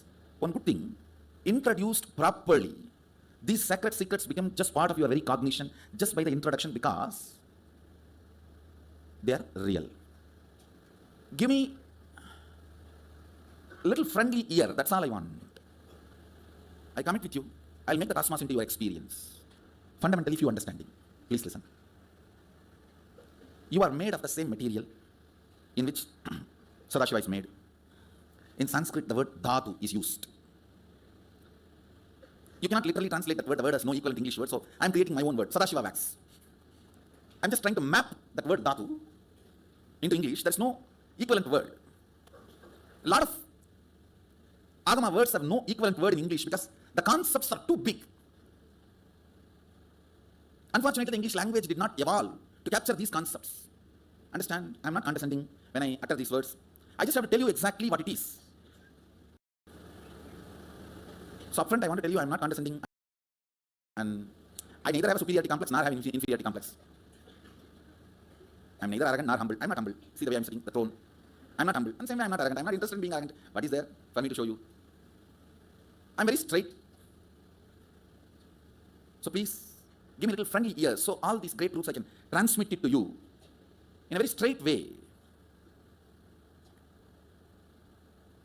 So this word, when I utter Sadashiva wax, you get a certain idea. Oh, it's a kind of a wax material in which Sadashiva is made. I am also made in the same way, same material. So this understanding, this thought current is captured in that one word dhatu. Mahadeva uses the word dhatu in this to explain this thought current. So I wanted the original Sanskrit word to be introduced. Reason one, so I will not forget it. Every time I will repeat. Second, when I give the original verse, you will find this word as a key word in the original verse. You are made of the same material in which Sadashiva is made. Mahadeva says in Mrigendra Agama, as my own extension, when I decided to become many, to celebrate my existence, I manifested whatever is experienced as reality. Let me repeat. Listen. When he decided, I'm using the word he, so you don't feel offended, but it's me, I. At least when I'm teaching you this truth, I'm simply radiating, only then I can put me in you. The me in me is only sitting as me in you. These two only is talking to each other. Understand, I can only talk to me and give my understanding. I cannot talk to anybody else and give my understanding. So the me resides in this as me, is residing in all of that as me, so that me, through this me, talking to me.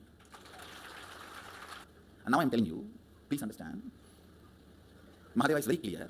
Even when you are struggling to realize his existence as you, he is you. Understand, I'm repeating. Even when you are struggling with your self-doubt, self-hatred, self-denial, to realize you are Sadashiva, even during that period, you are Sadashiva. So you do not need to feel shy to tell yourself and others, you are made out of the same material wax Sadashiva is made. Listen carefully.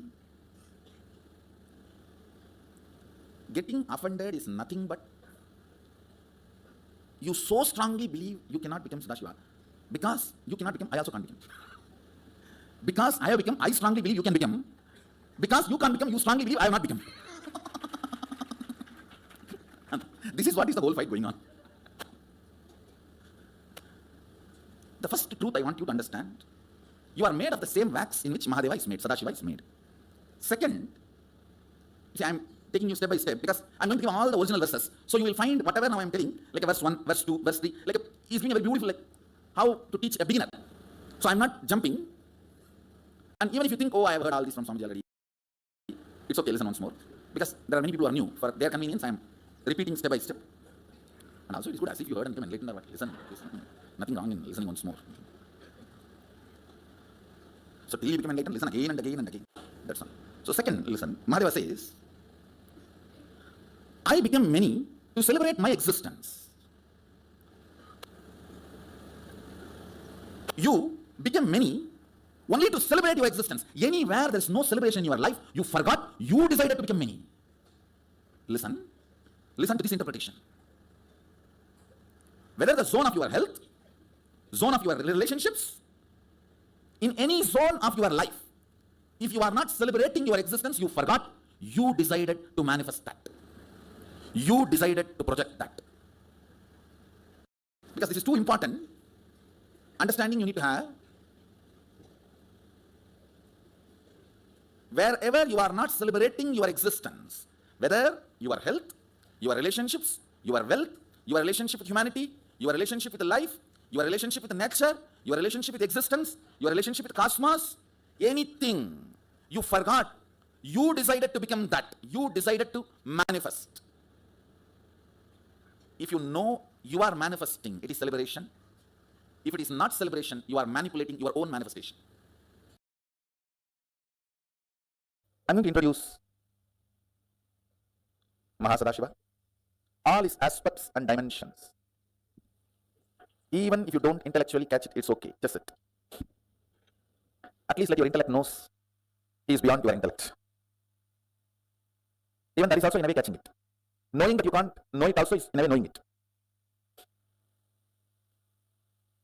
So you can see Mahasadashiva's, the way he describes himself in Arama with Adishakti.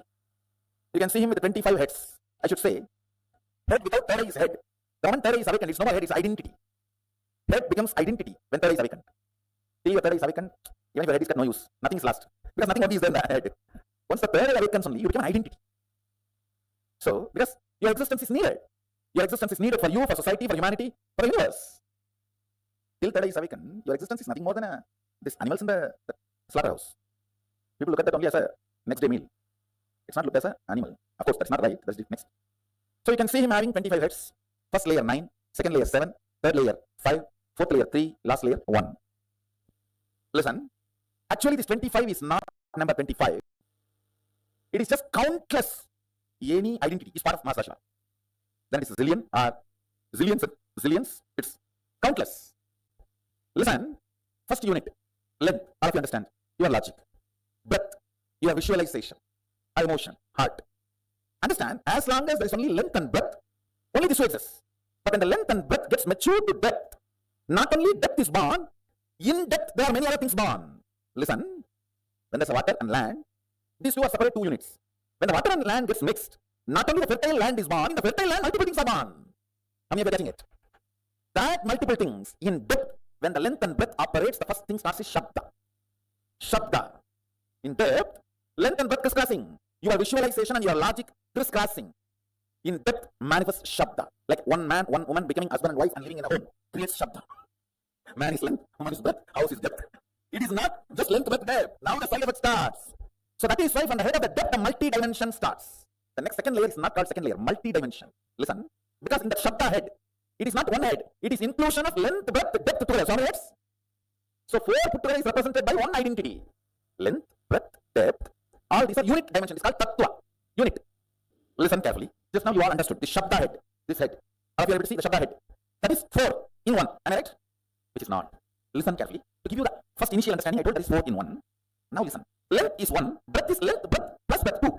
Then depth is length 1, breadth 2, depth 3. So how many? When the depth is 6. How can Shabda be just 7? How many of you are understanding? Listen.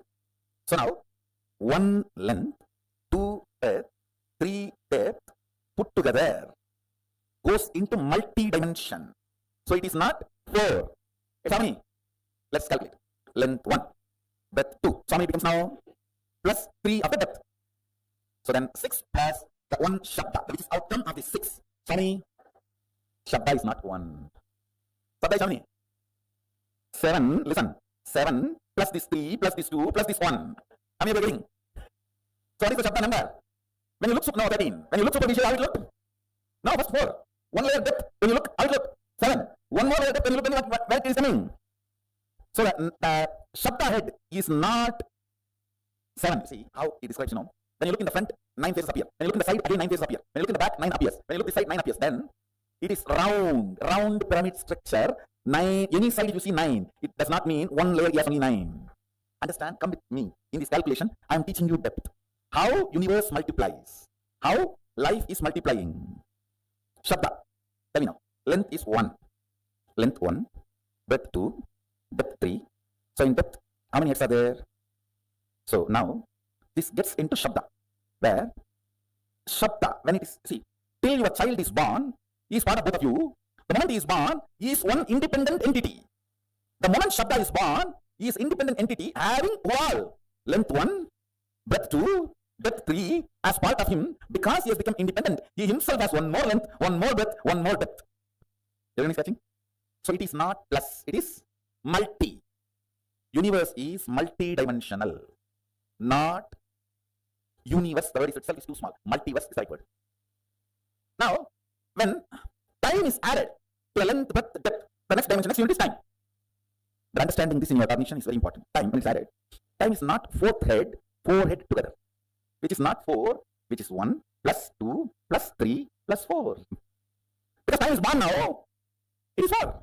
Now, when the time and Shabda gathers, forms Nada. Nada means defined sound. If the time, with the time, when it forms rhythmically, it is called Nada. Shabda is wild sound. Nada is language.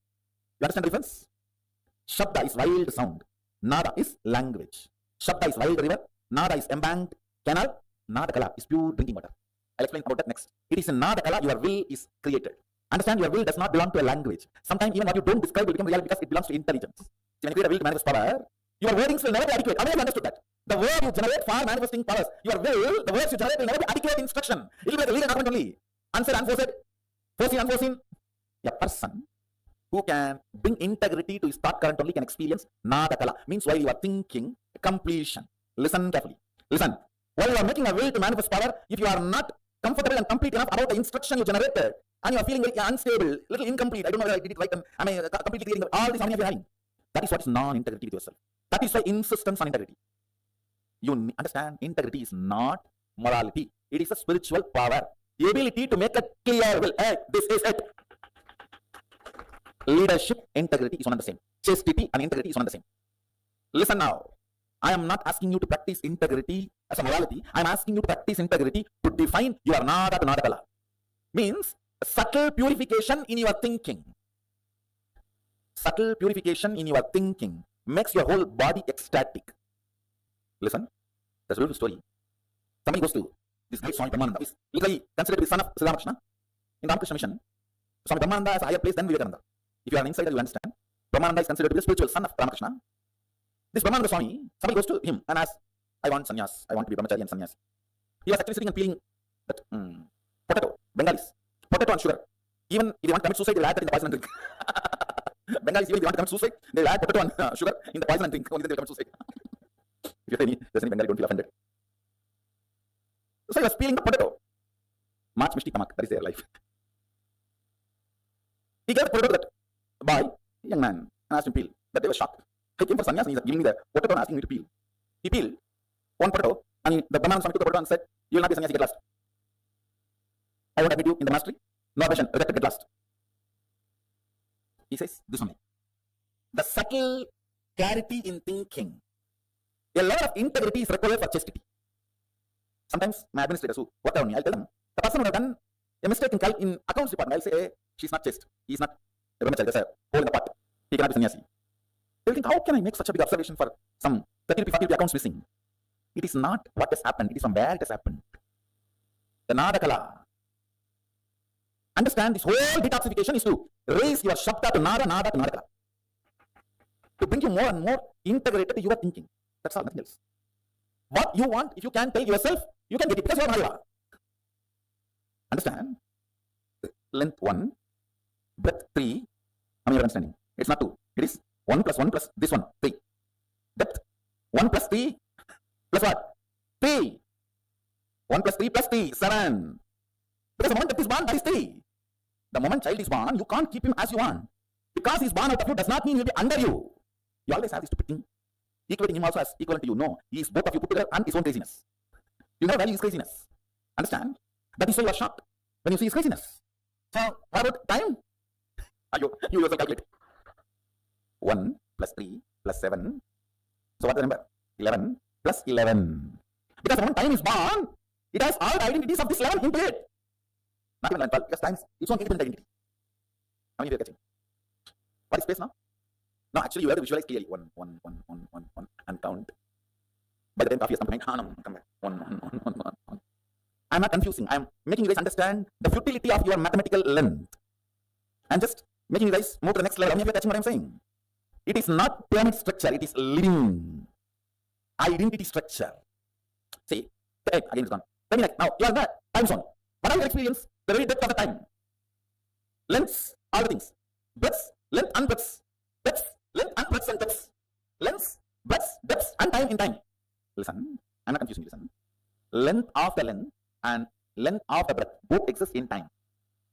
Length of the length and length of the breadth and length of the depth exist in time. How many of you are getting? Because now time is born, the length of the time. How many of you understand? You may think, why should I know all this? Because, listen, even all this being informed to your depth, you will play with the powers very properly, and you will know if at all you are stuck somewhere where you are stuck, and you can just clear it. Now, listen to one line. How many of you think Shabda is totality of length, breadth, depth? From that Shabda appears. Listen, yes, it appears from length, breadth, depth, no doubt.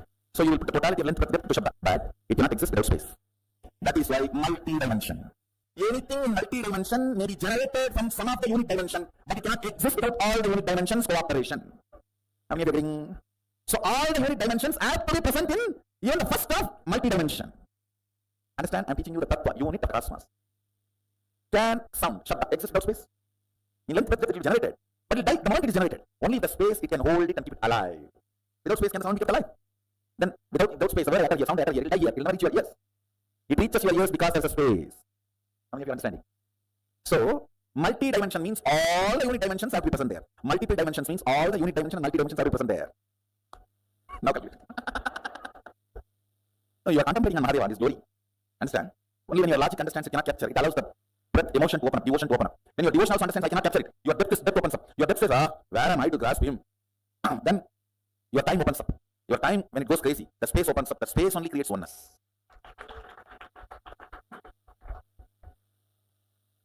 Listen, engaging with infinity is not to measure it, but to get dissolved into it. So till you dissolve into it, you have to engage with it. You cannot say, oh, it is infinity, so I'm sleeping. No. That is not, you have to calculate now. You have to engage with infinity. Oh, it is infinity, I came to the conclusion I am sleeping, is Vedanta. No. In Agama, you engage with infinity. Each of you, the numbers you are, that number of powers you are going to manifest. Then decide. Engaging with Mahadeva. He is proposing, will you become me? Understand, engaging with Mahadeva, engaging with infinity. Now I will complete Vidya Tattva and Shiva Tattva, both, and make you experience 11 dimension. It is actually a game to make you understand and visualize each dimension, what all it consists, what it takes to generate and what it takes to sustain, what it takes to evolve. When Shabda is generated, how it is sustained as Nada and evolved as Nadakala. It is just a contemplation game to make you understand, to make you engage with the infinity. I'll just show you a simple video. How many of you saw that antimatter? I just shared in my Facebook page. I'll show you and then I'll talk to you guys about it.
How many of you teleported successfully?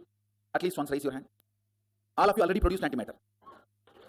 Understand, only if the vibhuti here, bhasma here, becomes antimatter, it can travel and settle down in any place and become matter. Listen, I'll project now. This other side is just antimatter. How many of you catching? The other side of all the heads, avyakta. Understand? Now I've given one side. The other side is avyakta. Avyakta means antimatter, unmanifest, which exists but does not have any of the positive perceptive qualities of this vyakta. Listen, vyakta means which exists and can be perceived with a positive definition. With a positive definitiveness which you can perceive is manifest, vyakta. I know, many are thinking, anyhow, vyakta itself I have not understood. ஏண்டா மேக்ஸ்ல 100 mark வாங்கினேன், இங்கிலீஷ்ல 20 mark வாங்கியிருக்கேன், அது பக்கத்துல உட்கார்ந்து எழுதுன கேட்கறா, என்னடா கேட்கற? Means one father is asking his son, in maths you took 100 mark, why in English only 20 mark? Father, you should ask that the fellow was sitting next to me and writing the exam, not to me. So vyakta itself we have not understood anything. Avyakta. Listen, what we call parallel universe, unmanifest, avyakta, the delusion component of Mahadeva, Trobhava, cannot be exactly translated as delusion. It should only be translated as ununderstandable, ununderstood, or unknown. Trobhava is not, the precise word is not delusion. Precise word is unknown.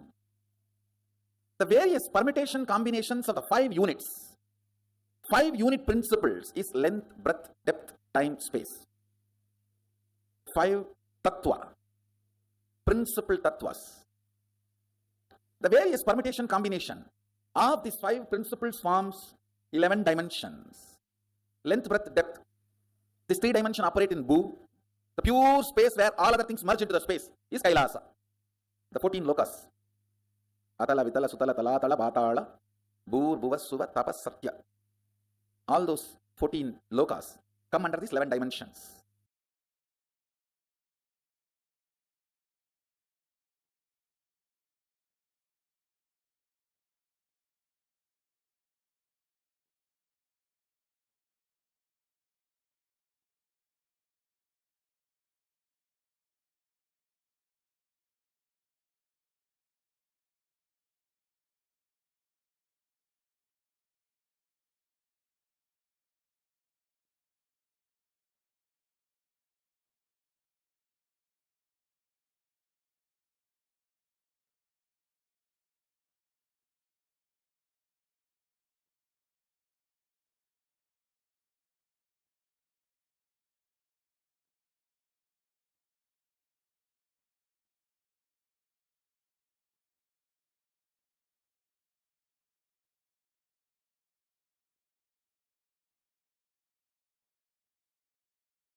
Paramashiva's message from Kailasa.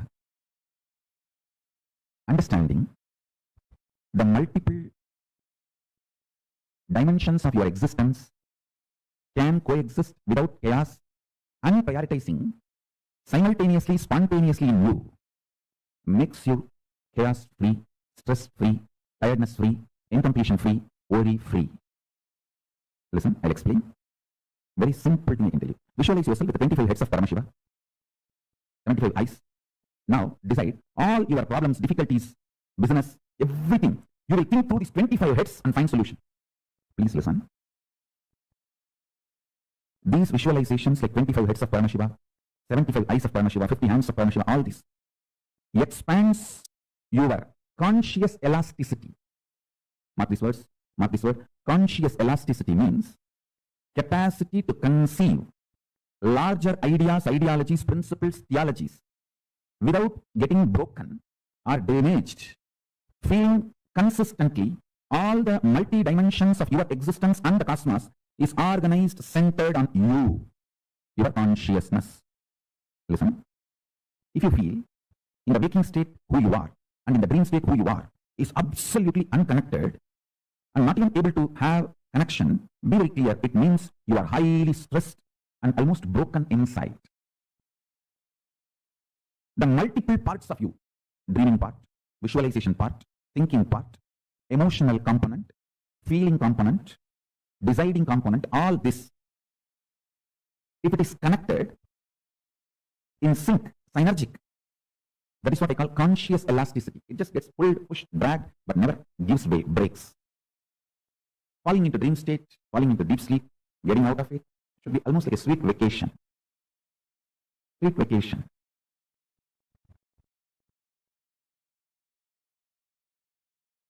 Conscious elasticity, your ability to be in Nirvikalpa Samadhi, absolute untouched phase, and your ability to be fully, passionately involved with life, living in Sahaja Samadhi. First, it is possible. Second, it is supposed to be built consciously. Third, human brain is hardwired for it. Children should be taught that they are capable of this from the beginning. Even if human beings have missed learning the science as children, when they were a child, they should be taught as early as possible this whole science of Sahaja Samadhi. Understand? Let me come back to the subject I was talking.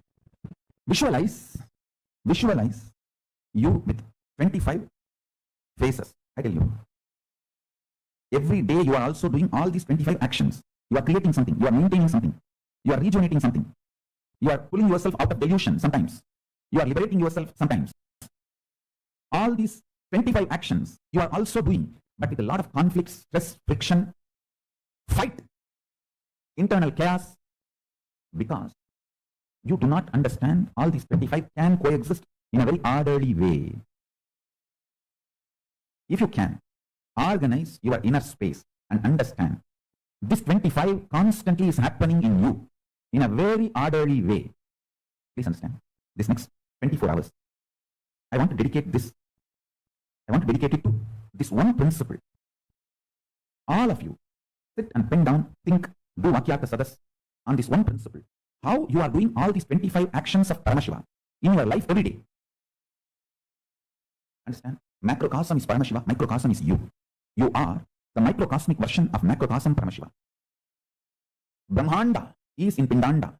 Brahmanda is Paramashiva.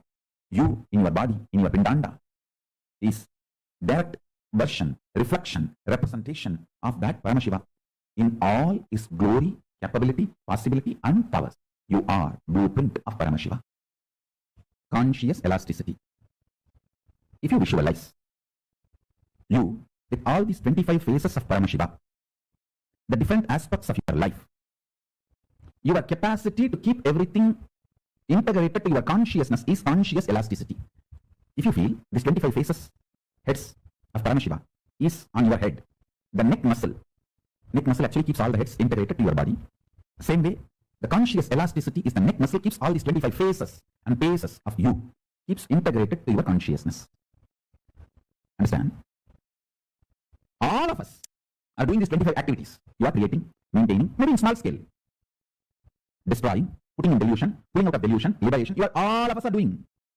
See, when you give a consolation, a loving smile, or a simple loving hug to a friend, you are liberating that person from suffering. So every day, knowingly, unknowingly, all of us are doing all these 25 activities. If you are in chaos, disorganized, you suffer as Bandha Jiva, bound soul. If you become organized, understand these 25 phases of you, each part of you, and integrate them. By building a conscious elasticity, you become Paramashiva. Unclutching strengthens your conscious elasticity. Your ability to be a creator, or rejuvenator, or liberator, or destroyer, or deluder. All your dimensions will be in sync if you know how to be unclutched. By more and more unclutching, build conscious elasticity. That's the essence of today's satsang. Same way, when we meditate on powerful cognition, our thought current also changes immediately. Mohit Chandani, listen. When you actually unclutch, not just your thought currents, your liver, your kidney, your intestine, the very elasticity and plasticity of your brain changes. Listen. Youth means whose brain still retains the elasticity and plasticity for the new, exciting, enlightening life. Intense life. Youth has nothing to do with based on your date of birth, year of birth. Youth means whose brain is plastic enough, elastic enough to manifest the grooves, to radiate enlightenment, excitement, intensity, joy, life positivity is youth. So when you unclutch, sit in unclutching, your liver changes, your intestine balances, the elasticity and plasticity of the brain, the ability of your brain to develop the new grooves changes. It's no more a dead, frozen stone. It's a living clay in which the new grooves can be formed. Youth is a person who can get inspired, who can get excited, who can really awaken himself for developing the grooves of enlightenment. Thought is nothing but your inability to cope up with reality. The definition of a thought, as per Paramashiva, inability to cope up with reality. Whenever you are complete with reality, you just function without something called thought. If you know you are thinking, there will be an incompletion and itching, irritation. If you are acting out of completion, there will not be any thoughts. There will be signals, there will be instructions, there will be orders from your consciousness to you. But there will not be thoughts. Understand? Signals coming from your consciousness, instructions, orders, commands coming from your consciousness to function, to be alive, to be active, to do something is not to be confused with the irritating, itching, confusing, incomplete, internal incompletion thoughts or thought currents. Listen, thoughts are not needed for the consciousness to own, possess your intra-organ, internal organ and your body and move your life.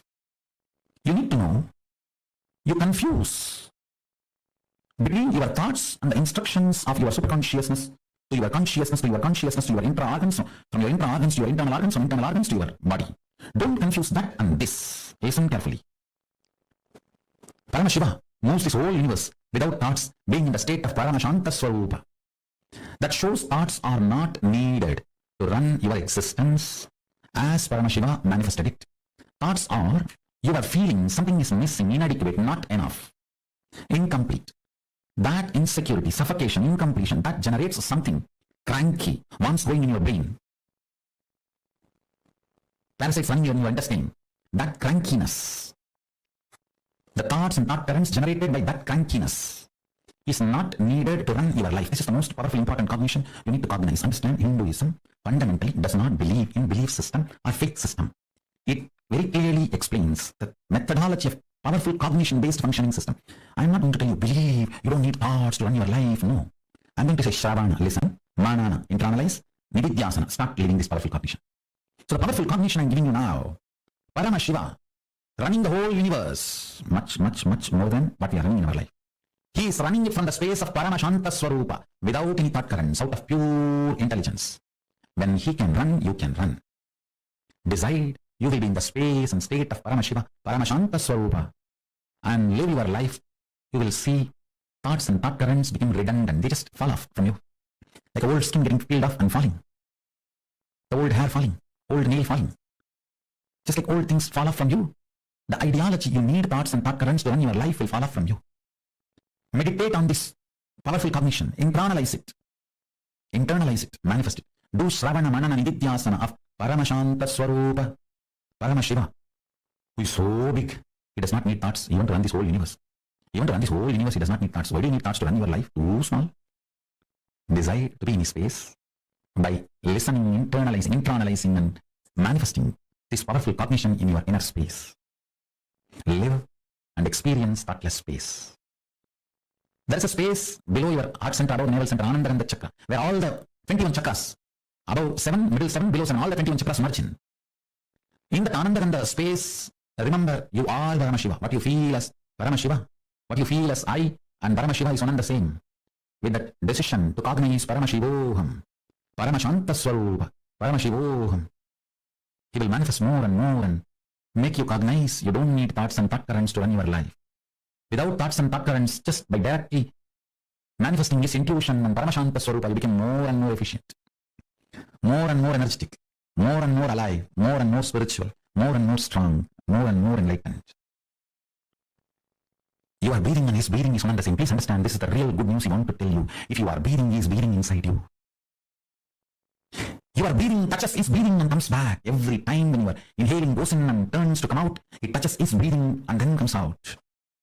So where you are inhaling breath takes a turn as exhaling breath, that is where he is residing, he is available to you. Listen carefully. This is the most important punch. Even if you are trying to clean up the mess created by the reactionary assumption patterns and reactionary assumption lifestyle, even that will be delusion. The one and only solution is uncatching, withdrawing into supernal effulgence of Paramashiva. Listen. Supernal effulgence of Paramashiva. If you just internally tell yourself, okay, I am not going to struggle anymore with this business which is torturing me, with this job which is torturing me, with the relationship which is suffocating me, I am declaring liberation, I am withdrawing. Even if you take a conscious decision, don't do. I'm not saying divorce, I'm not saying resign the job, I'm not saying sell the company, no. I'm saying decide to create an inner space for yourself where you are not constantly functioning out of reactionary assumptions. This is what I call liberating cognitions, liberation principles. Withdraw. For 2 days still, I'm not going to get involved. Let me have my space. Let me sit with supernal effulgence of Paramashiva. Let me sit with Swamiji and talk to him. The supernal effulgence of Paramashiva. From the moment you wake up, the way you wake up, the way you feel about you and life when you wake up, and why you eat what you eat, why you do things what you do in the morning, how you run your life, why you do what you do in the daytime, how you handle you when you are up, how you handle you when you are down, how you handle you when you are feeling you are gaining whatever you want, how you handle you when you are feeling you are failing in what you want. This whole cognitions, the bunch of cognitions, is what is called Swatantra. Right cognitions about you, life, how to handle yourself when you feel what you want is happening, and how to handle yourself when you feel what you want is failing, and how to handle you when you discover what you want itself is what you don't want. What you want itself is not what you really want. What you want, whether it happens or not happens, is called explosion. Explosion of joy and sadness. If you realize what you want is not what you really want, it's called implosion.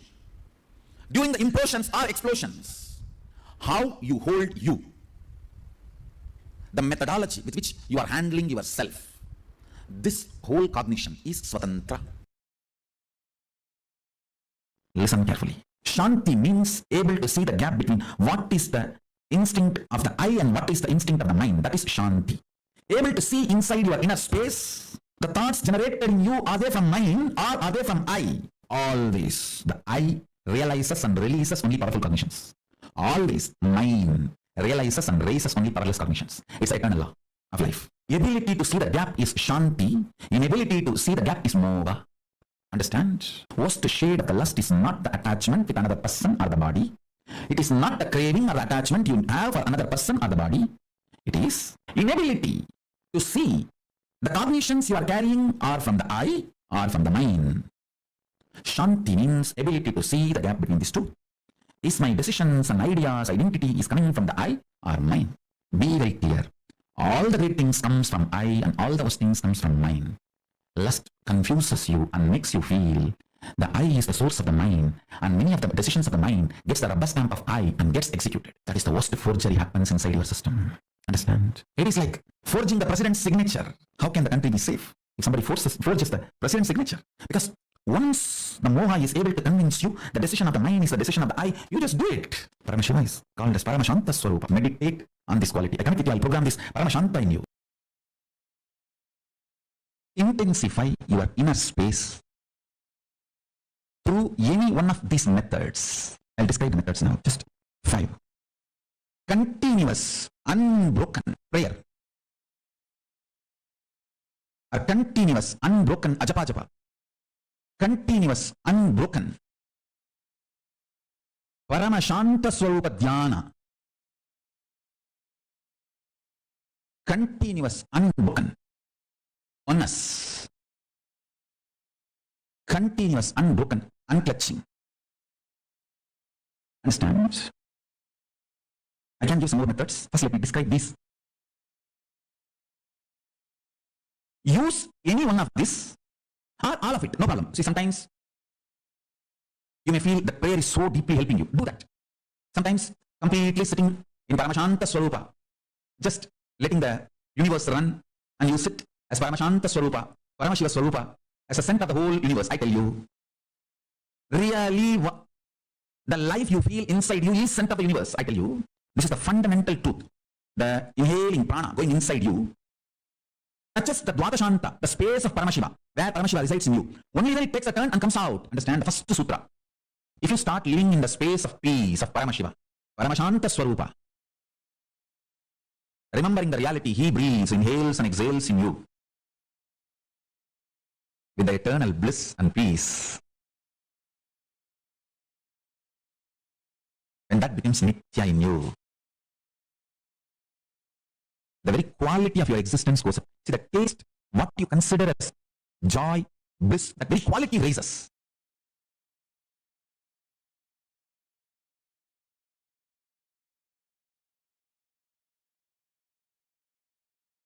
You become beautiful to yourself and to everyone around you. You become too cute to yourself. You yourself will start feeling, oh, I'm so cute. And everyone around you will start feeling, oh, he's so cute. That feeling, you feeling cute within you about you, and everyone around you feeling you are cute for them too. That is the fragrance of Paramashiva oozing out of you. That joy, Paramashanta Swarupa.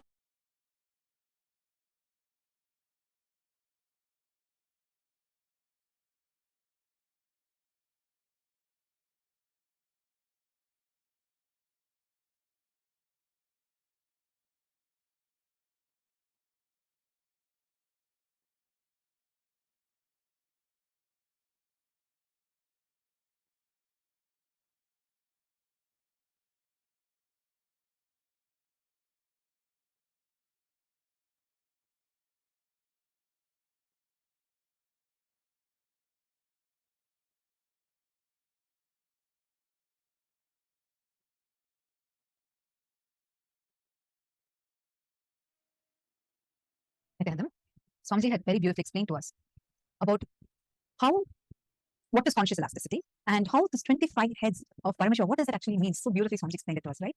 Now, we're going to be taking a few minutes to cognize whatever Swamiji had to read. I request you all to take a few minutes and please share with us. What did you understand? Come on.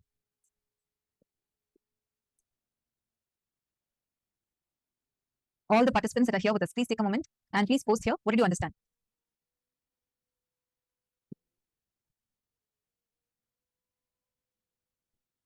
See, Sangeeta Patel, what did you understand as well as conscious elasticity? Take a moment and please share with us. What did each of you understand as conscious elasticity? And why is this conscious elasticity so important?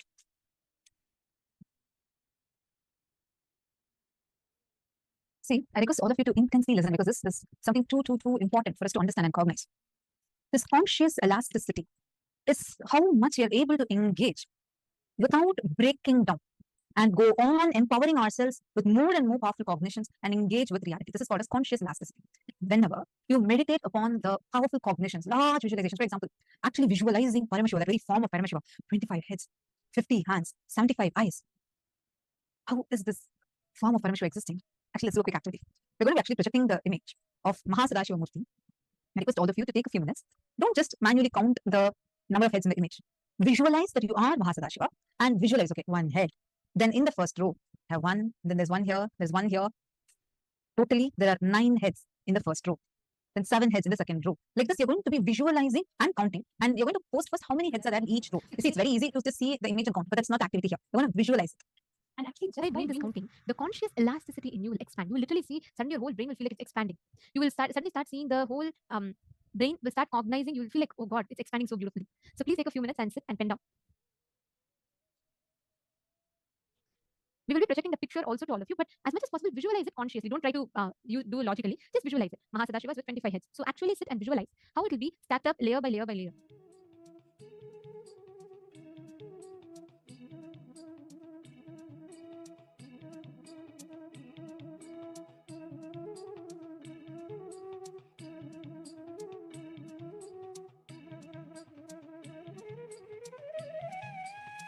Plus identities being manifested.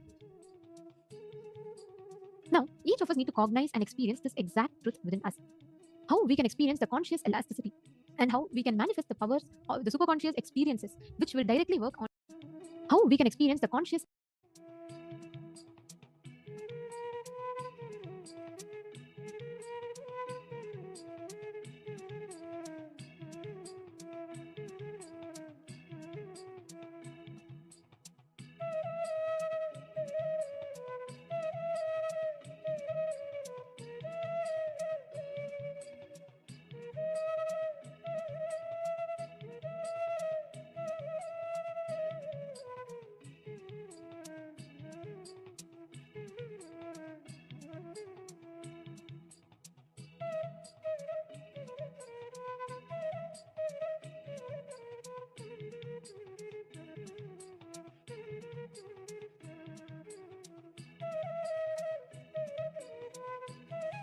With this visualizing, and in the next step, see, even just by you cognizing consciously, grasping the form of Mahasadashiva.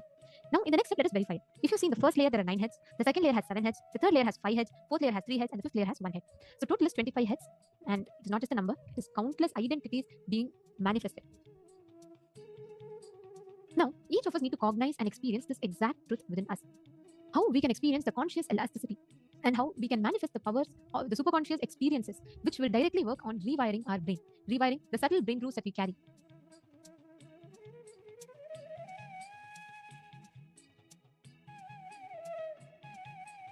Now, let us all enter into the next session where we understand about what is rewiring of the brain and how it happens.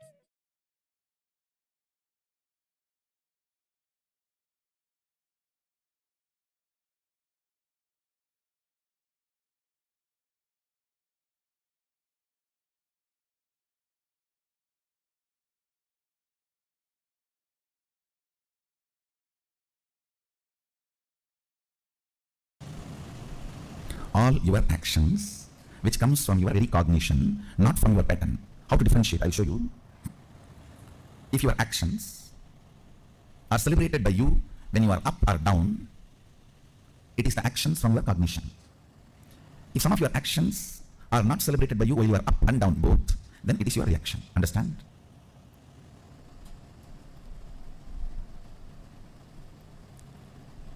If your action can be celebrated by you throughout the fortnight, it is from your depth, cognition. For women, even one night. It is from your depth. You don't need to wait for a fortnight to go through the ups and downs. That is blessings. In a way, because you have a scale ready-made in your hand. Within 3-4 hours, you can find out what you did is right or wrong. Listen carefully.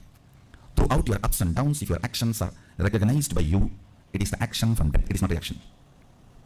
This is the scale. If your actions are not celebrated by you, it can be even so-called spiritual practice, but it is only reaction. Listen carefully. I am not saying all reactions are wrong, but I am saying all actions are right. Understand? All actions are right, but I am not saying all reactions are wrong. Running away from snake is a reaction, but not wrong. Running away from fire is a reaction, but not wrong. All actions are right, but all reactions are not wrong. I'm literally rewiring your brain. That is why you feel, oh God, what is going on?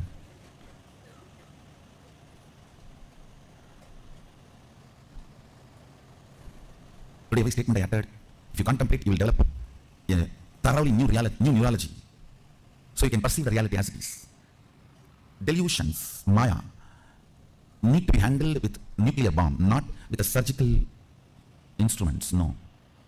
It need to be demolished, not surgery performing, no. When I'm building a new neurology, that will be done almost like a surgery performance, surgery precision, not 1 inch this side, 1 inch that side. But when the delusion need to be removed, it's a nuclear bomb. Just drop and destroy the whole area. So that's what I'm doing. Listen carefully. When you are planning to go cranky, dash, be conservative. Have a lot of sensor scales. Is this situation really wants me to go cranky? Is this situation really wants me to go crazy? Is this situation really in need of me getting overwhelmed? Is this really demanding that I should get stressed? Only then things can happen. Understand? Every time you get stressed, you wash your neurology with a pitta layer, which takes almost 2-3 hours of bliss to remove the effect. I should say at least 2 hours of bliss. Shaktipada is required of of one stroke of stress.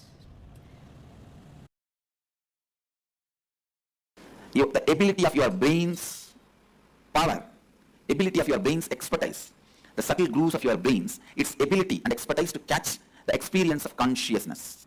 The experience of consciousness, that makes experience of that makes you spiritual. I tell you, all spiritual practices are just to develop that subtle brain grooves in you to catch the pure consciousness. Whether you sit in the banks of Ganga in silence in Haridwar, or you sit in the silence of Manikarnika, Mahasmashana in Varanasi, or you sit in the silence of Gomukh Tapovan. Understand? When your brain grooves, the subtle brain grooves, are able to catch the concept of consciousness, the spirituality is awakened in you. Understand? Practicing surrender or unclutching or Anandagandha Dhyana, completion, all this not only brings peace into your heart, it raises the subtlety of your brain grooves and your brain's ability to capture the higher truths. Your brain's ability to capture the higher truths. Brain's ability to live the higher truths. Anything your brain is able to capture, it stores as record. The most subtle one your brain captured makes itself as your cognition and life's goal. Understand? Even once, if you are able to understand, capture the word Sat-Chit-Ananda, Sat-Chit-Ananda, the existence, conscious bliss. Anything which is subtle, the most subtlest experience, imagination, visualization, your brain is able to capture, it will make that as a base for its function. I don't need to do anything other than describe how the materialization happens to my balasans, the way they are able to capture. The moment their subtle grooves in the brain captures this, the power will start manifesting in them. Why I'm saying balasans? Because they are more ready to listen. Their inner space has more peace. Their brains have more subtle grooves to imbibe what I'm sharing. When I explain that science, if you can visualize it, the power will start manifesting in you. Because anything your brain can visualize, it will make that as your basic functionality. If I can explain moving from one body to another body, astral travel, and your brain is subtle enough to capture it, visualize it, you will start manifesting that power. All powers are like that only. You just need the completion space and Guru who properly makes your brain grooves to catch it. Understand? First of all, find out to what you are integrated, to what you are authentic. You are very authentic to your pillow and bed. Because you spend best of your life there. And you are very authentic to your confusion. You worship it. Om Confusione Swaha. Om Confusione Namaha. Om Confusione Naivedyam Samarpayami. Om Confusione Padapujam Samarpayami. Om Confusione Vastram Samarpayami. You glorify your confusion with nice words. I think this is the way Sadashiva directly taught us to live. See how polite I am. When you are constipated also you will be polite because you can't move anywhere. Understand? To what you are integrated, to what you are authentic, to what you are responsible, to what you are enriching, that is what is going to be the result of your life. Recognize that, you will wake up and align your integrity, align your authenticity, align your responsibility, and align your enriching. Recognizing makes you manifest the state of Sadashiva. Understand? State does not need to be achieved, you have it. If Sadashiva is 100 unit integrity, you have 100 unit integrity. He is integrated to Turyadita, you are integrated to Shukti, that's all. But the integrity unit is same. Recognizing the integrity to Turyadita builds an extraordinary, beautiful brain grooves. Is equal to recognizing $1 billion is more worthy than the bag full of pennies. That recognition is what I call recognizing. The other concept that, if I try and think about it too hard, really scares me, is because I can't wrap my mind around it, is infinity. Like the idea of... You don't have to think. You can't grasp unless your brain grows that subtle goose which gets awakened by Kundalini. Once the Kundalini gets awakened, then God, the word will become so real for you. The I word will become empty for you. See, when I utter God, it has so much meaning for me. When I utter the word I, it has no meaning other than the word I am uttering. For you, when you utter the word I, it has so much meaning for you. When you utter the word God, it is just emptiness. So the shift will happen when the Kundalini reaches Sahasrara. From my experience, I tell you, all the people whose mother tongue is the language with multiple option words. For example, just for this one, Sanskrit may have 300 words. The multiple option word mother tongue people have a very high developed brain grooves. From my experience, I saw. So in a way, I will say, for example, if you utter the word cow, and the time it takes for the English person to grasp the visualization of the cow, and a Sanskrit person, ko, and the time it takes at least 100. Means the person who knows the Sanskrit catches it less than 100th time with a more precision, because the words there is wide option. So brain by its nature requires to be in high alert when you handle that language. Every idea, thought current you cherish in your brain creates certain map. If that map can be taken out and inserted on somebody, it is called circuit. If you cannot take it out, it just dies within you, it is map. If it can be taken out and inserted on somebody's head, it is circuit. For example, you cherish a thought current. Let the whole world be blissful. Let Sadashivatva happen. So these thought currents create certain electric signals in your brain, certain map. If you are able to hold that stably till the other brain vibrates to the same frequency, it is called circuit. Understand? My Sadashivatva, I hold on to that till all of you are able to reverberate to that frequency. That is what is initiation. One good thing with your brain is it always goes towards the bright side. Like water always flows towards the lower end, your brain, any higher frequency, it always flows towards it. That is why almost everyone says, when I sit in front of Swamiji, all my problems are forgotten. That is why when I want to make some decision, cherishing my problem, I don't want to go in front of him. Because my mind will change if I go in front of him or if I talk to him. Secret. See, when I initiate all of you into powers, it is nothing but I just hold that power circuit and sit quietly, so all your brain starts reverberating in the same frequency. So this map becomes circuit in your system. See, if it is only in your brain, it is called map. If it can be reproduced, it is called circuit. That's all. If it becomes alive to reproduce itself, it is called circuit. Like if a lady remains single, she is a lady. If she gives birth, she becomes mother. So map is a lady, circuit is mother. That's all. Actually, I'm telling you, first 10-20 powers only, you need to, what to say, that kind of a little catching up will be like a little work. Once your brain starts catching up even 10 circuits of these powers, after that, initiating all the powers manifestation is just like that. It's like a sipping cup of coffee, that's all. I can just have, you can have coffee with Swamiji and have 20 powers and go. It's nothing more than that.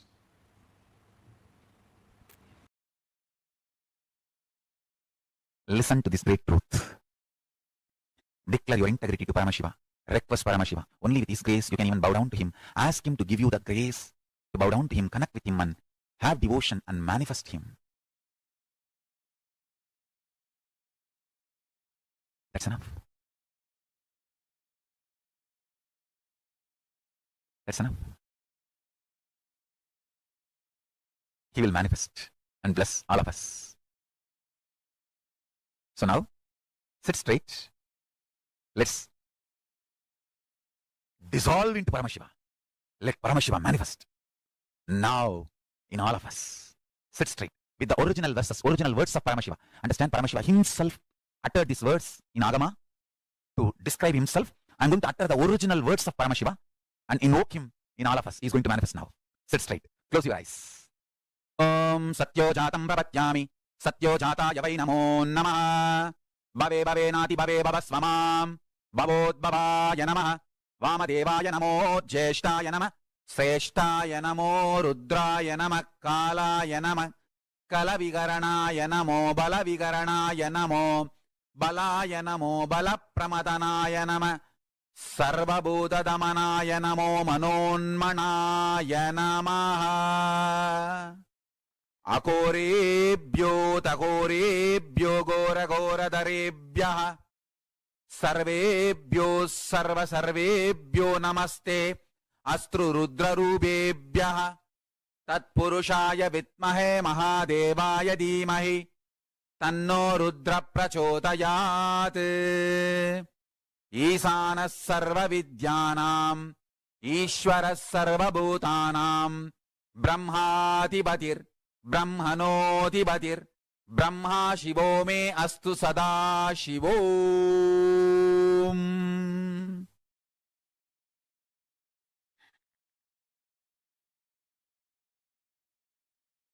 Meditate on Paramashiva with 25 heads.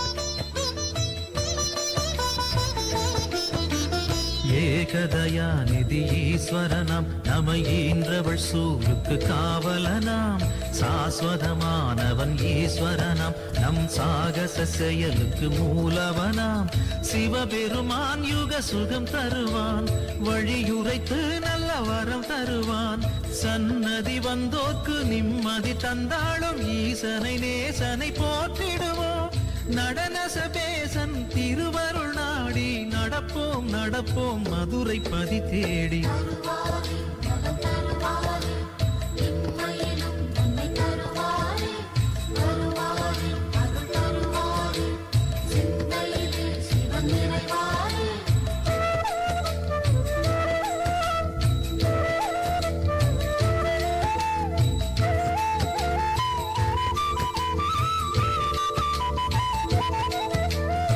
நஞ்சுண்டநாதர் Sivan போற்றி அந்த சந்தியா காலத்து சனி போற்றி நவசந்தி தாண்டவ குரு போற்றி அந்த மகா பிரதோஷ நாள் போற்றி தேய்பிரையில் அந்த வளர்பிரையில் தேடிச் சென்றால் அருள் கூடிடுமே நர்த்தனம் காட்டும் ஆடிய பாதம் திருமுகம் கண்டால் நலந்தானே தேடிடும் கண்களில் ஆடிடும் பாதம் தெரியும் தெரியும் இது நிஜமே.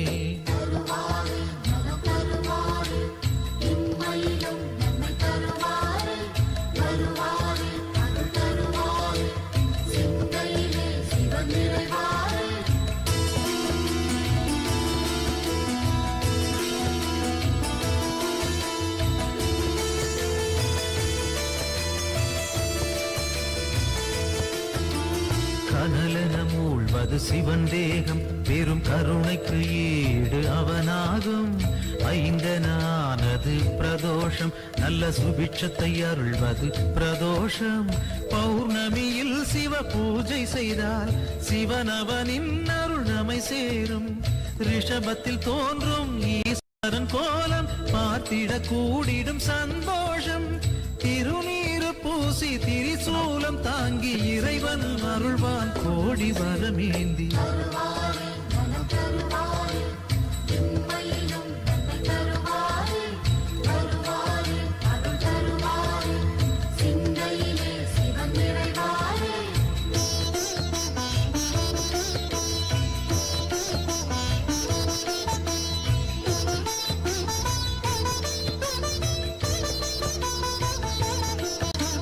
திருக்கோவில் வாசல் முன் தோன்றும் அந்த நந்தி தேவன் அருள் வேண்டும் பிரதோஷ காலம் வரும் நேரம் அவன் திருவருள் யாவும் கை கூடும் எம்பெருமான் வரும் வாகனமே எப்பொழுதும் நம் துணை வருமே முன் நின்று நந்தியின் காதினில் கூறிடும் செய்திகள் சிவனது செவி சேரும் இம்மையில் நலம் தரும் சிவனது அருளால் எடுத்த செயல் யாவும் ஏற்றம் பல காணும்.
पशुपतये नमो नमः।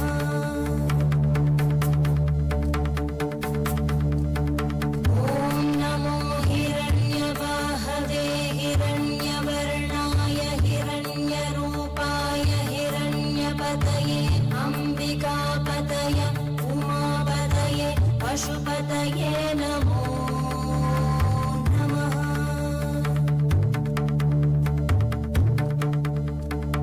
ॐ नमो हिरण्यवाहवे हिरण्यवर्णाय हिरण्यरूपाय हिरण्यपतये अम्बिकापतय उमापतये पशुपतये नमो नमः।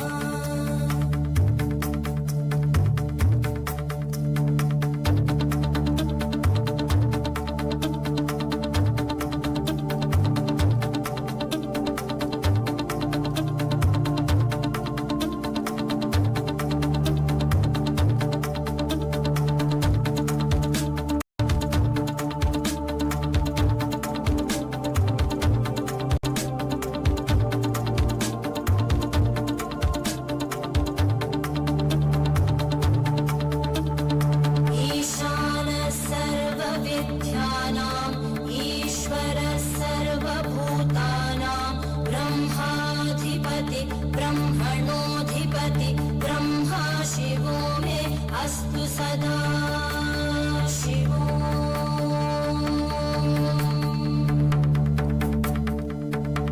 ईशानः सर्वविद्यानाम् ईश्वरः सर्वभूतानां ब्रह्माधिपति ब्रह्मणोऽधिपति ब्रह्मा शिवो मे अस्तु सदा शिवो।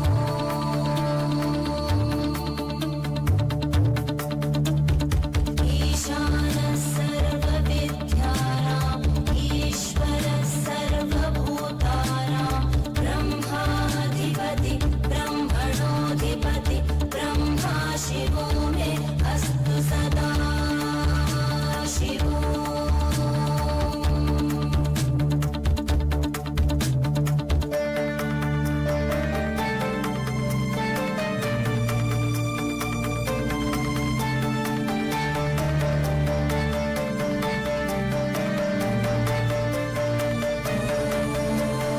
तत्पुरुषाय विद्महे वाग्विशुद्धाय धीमहि तन्नः शिवः प्रचोदयात्।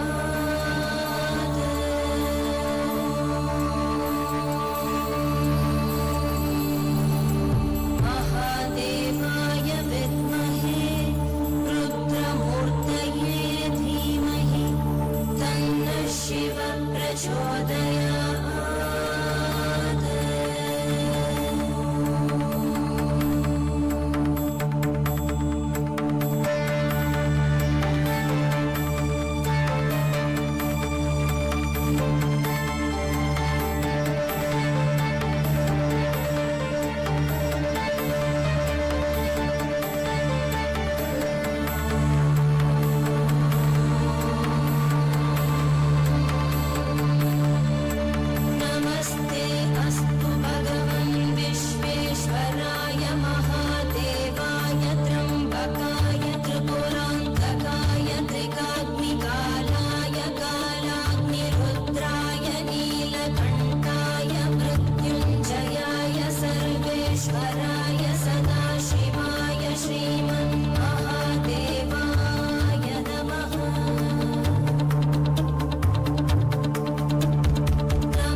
सत्यो जातं प्रपद्यामि सत्यो जाताय वै नमो नमः भवे भवे नाति भवे भवस्व मां भवोद्भवाय नमः वामदेवाय नमो ज्येष्ठाय नमः श्रेष्ठाय नमो रुद्राय नमः कालाय नमः कलविकरणाय नमो बलविकरणाय नमो बलाय नमो बलप्रमदनाय नमः सर्वभूतदमनाय नमो मनोन्मनाय नमः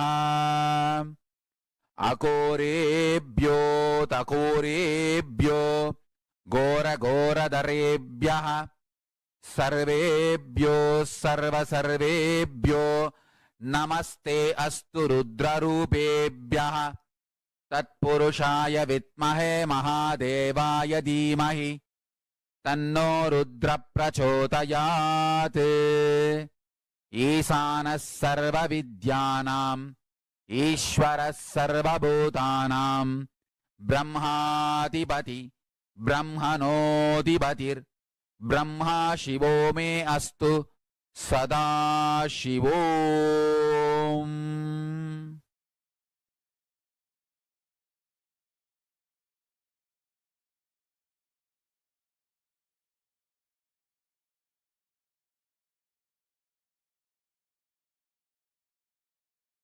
ॐ नित्यानन्द परमशिवोऽहम्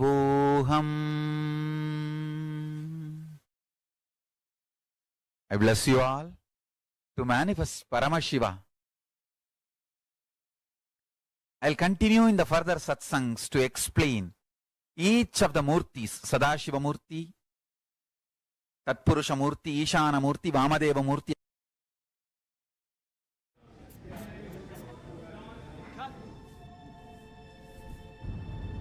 What makes us who we are, if not the way we experience?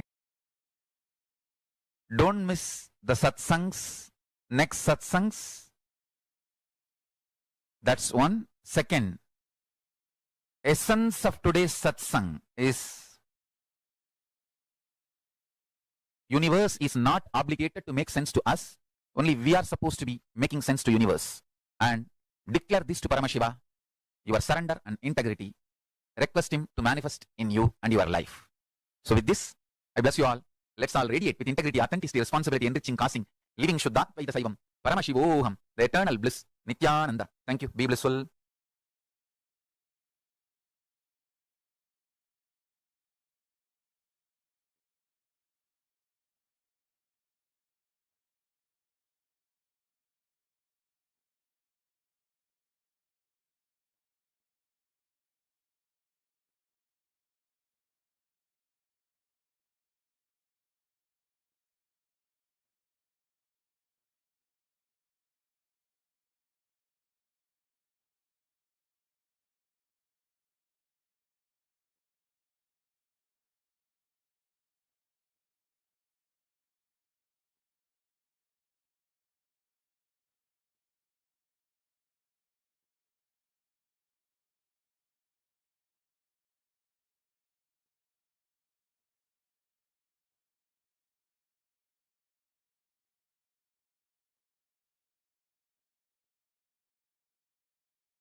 All right. Now let's all enter into our manifestation. See, actually today, all of us are going to be experiencing rewiring of our brain. How many of you have this habit of beating yourself up with negative thoughts, negative cognitions, negative patterns? Who all suffer because of this? Who all have had experiences like that? Okay, so some of you raising your hands. I request you all to put it in chat. Actually, we have more than 10 rooms since multiple programs are going on. Also, we have more than 10 rooms, Zoom rooms that are there. So we have participants spread across. I request if you can put yes in the chat so we know if you are able to understand it. We may not be able to see all of your video feeds, so we humbly request if you could please put yes in the chat. Who all are able to relate with this pattern where you keep beating yourself up by yourself? How many of you see consistent recurrence of negative patterns happening in your life? And who all want to come out of it? Take a moment and please post it in the chat.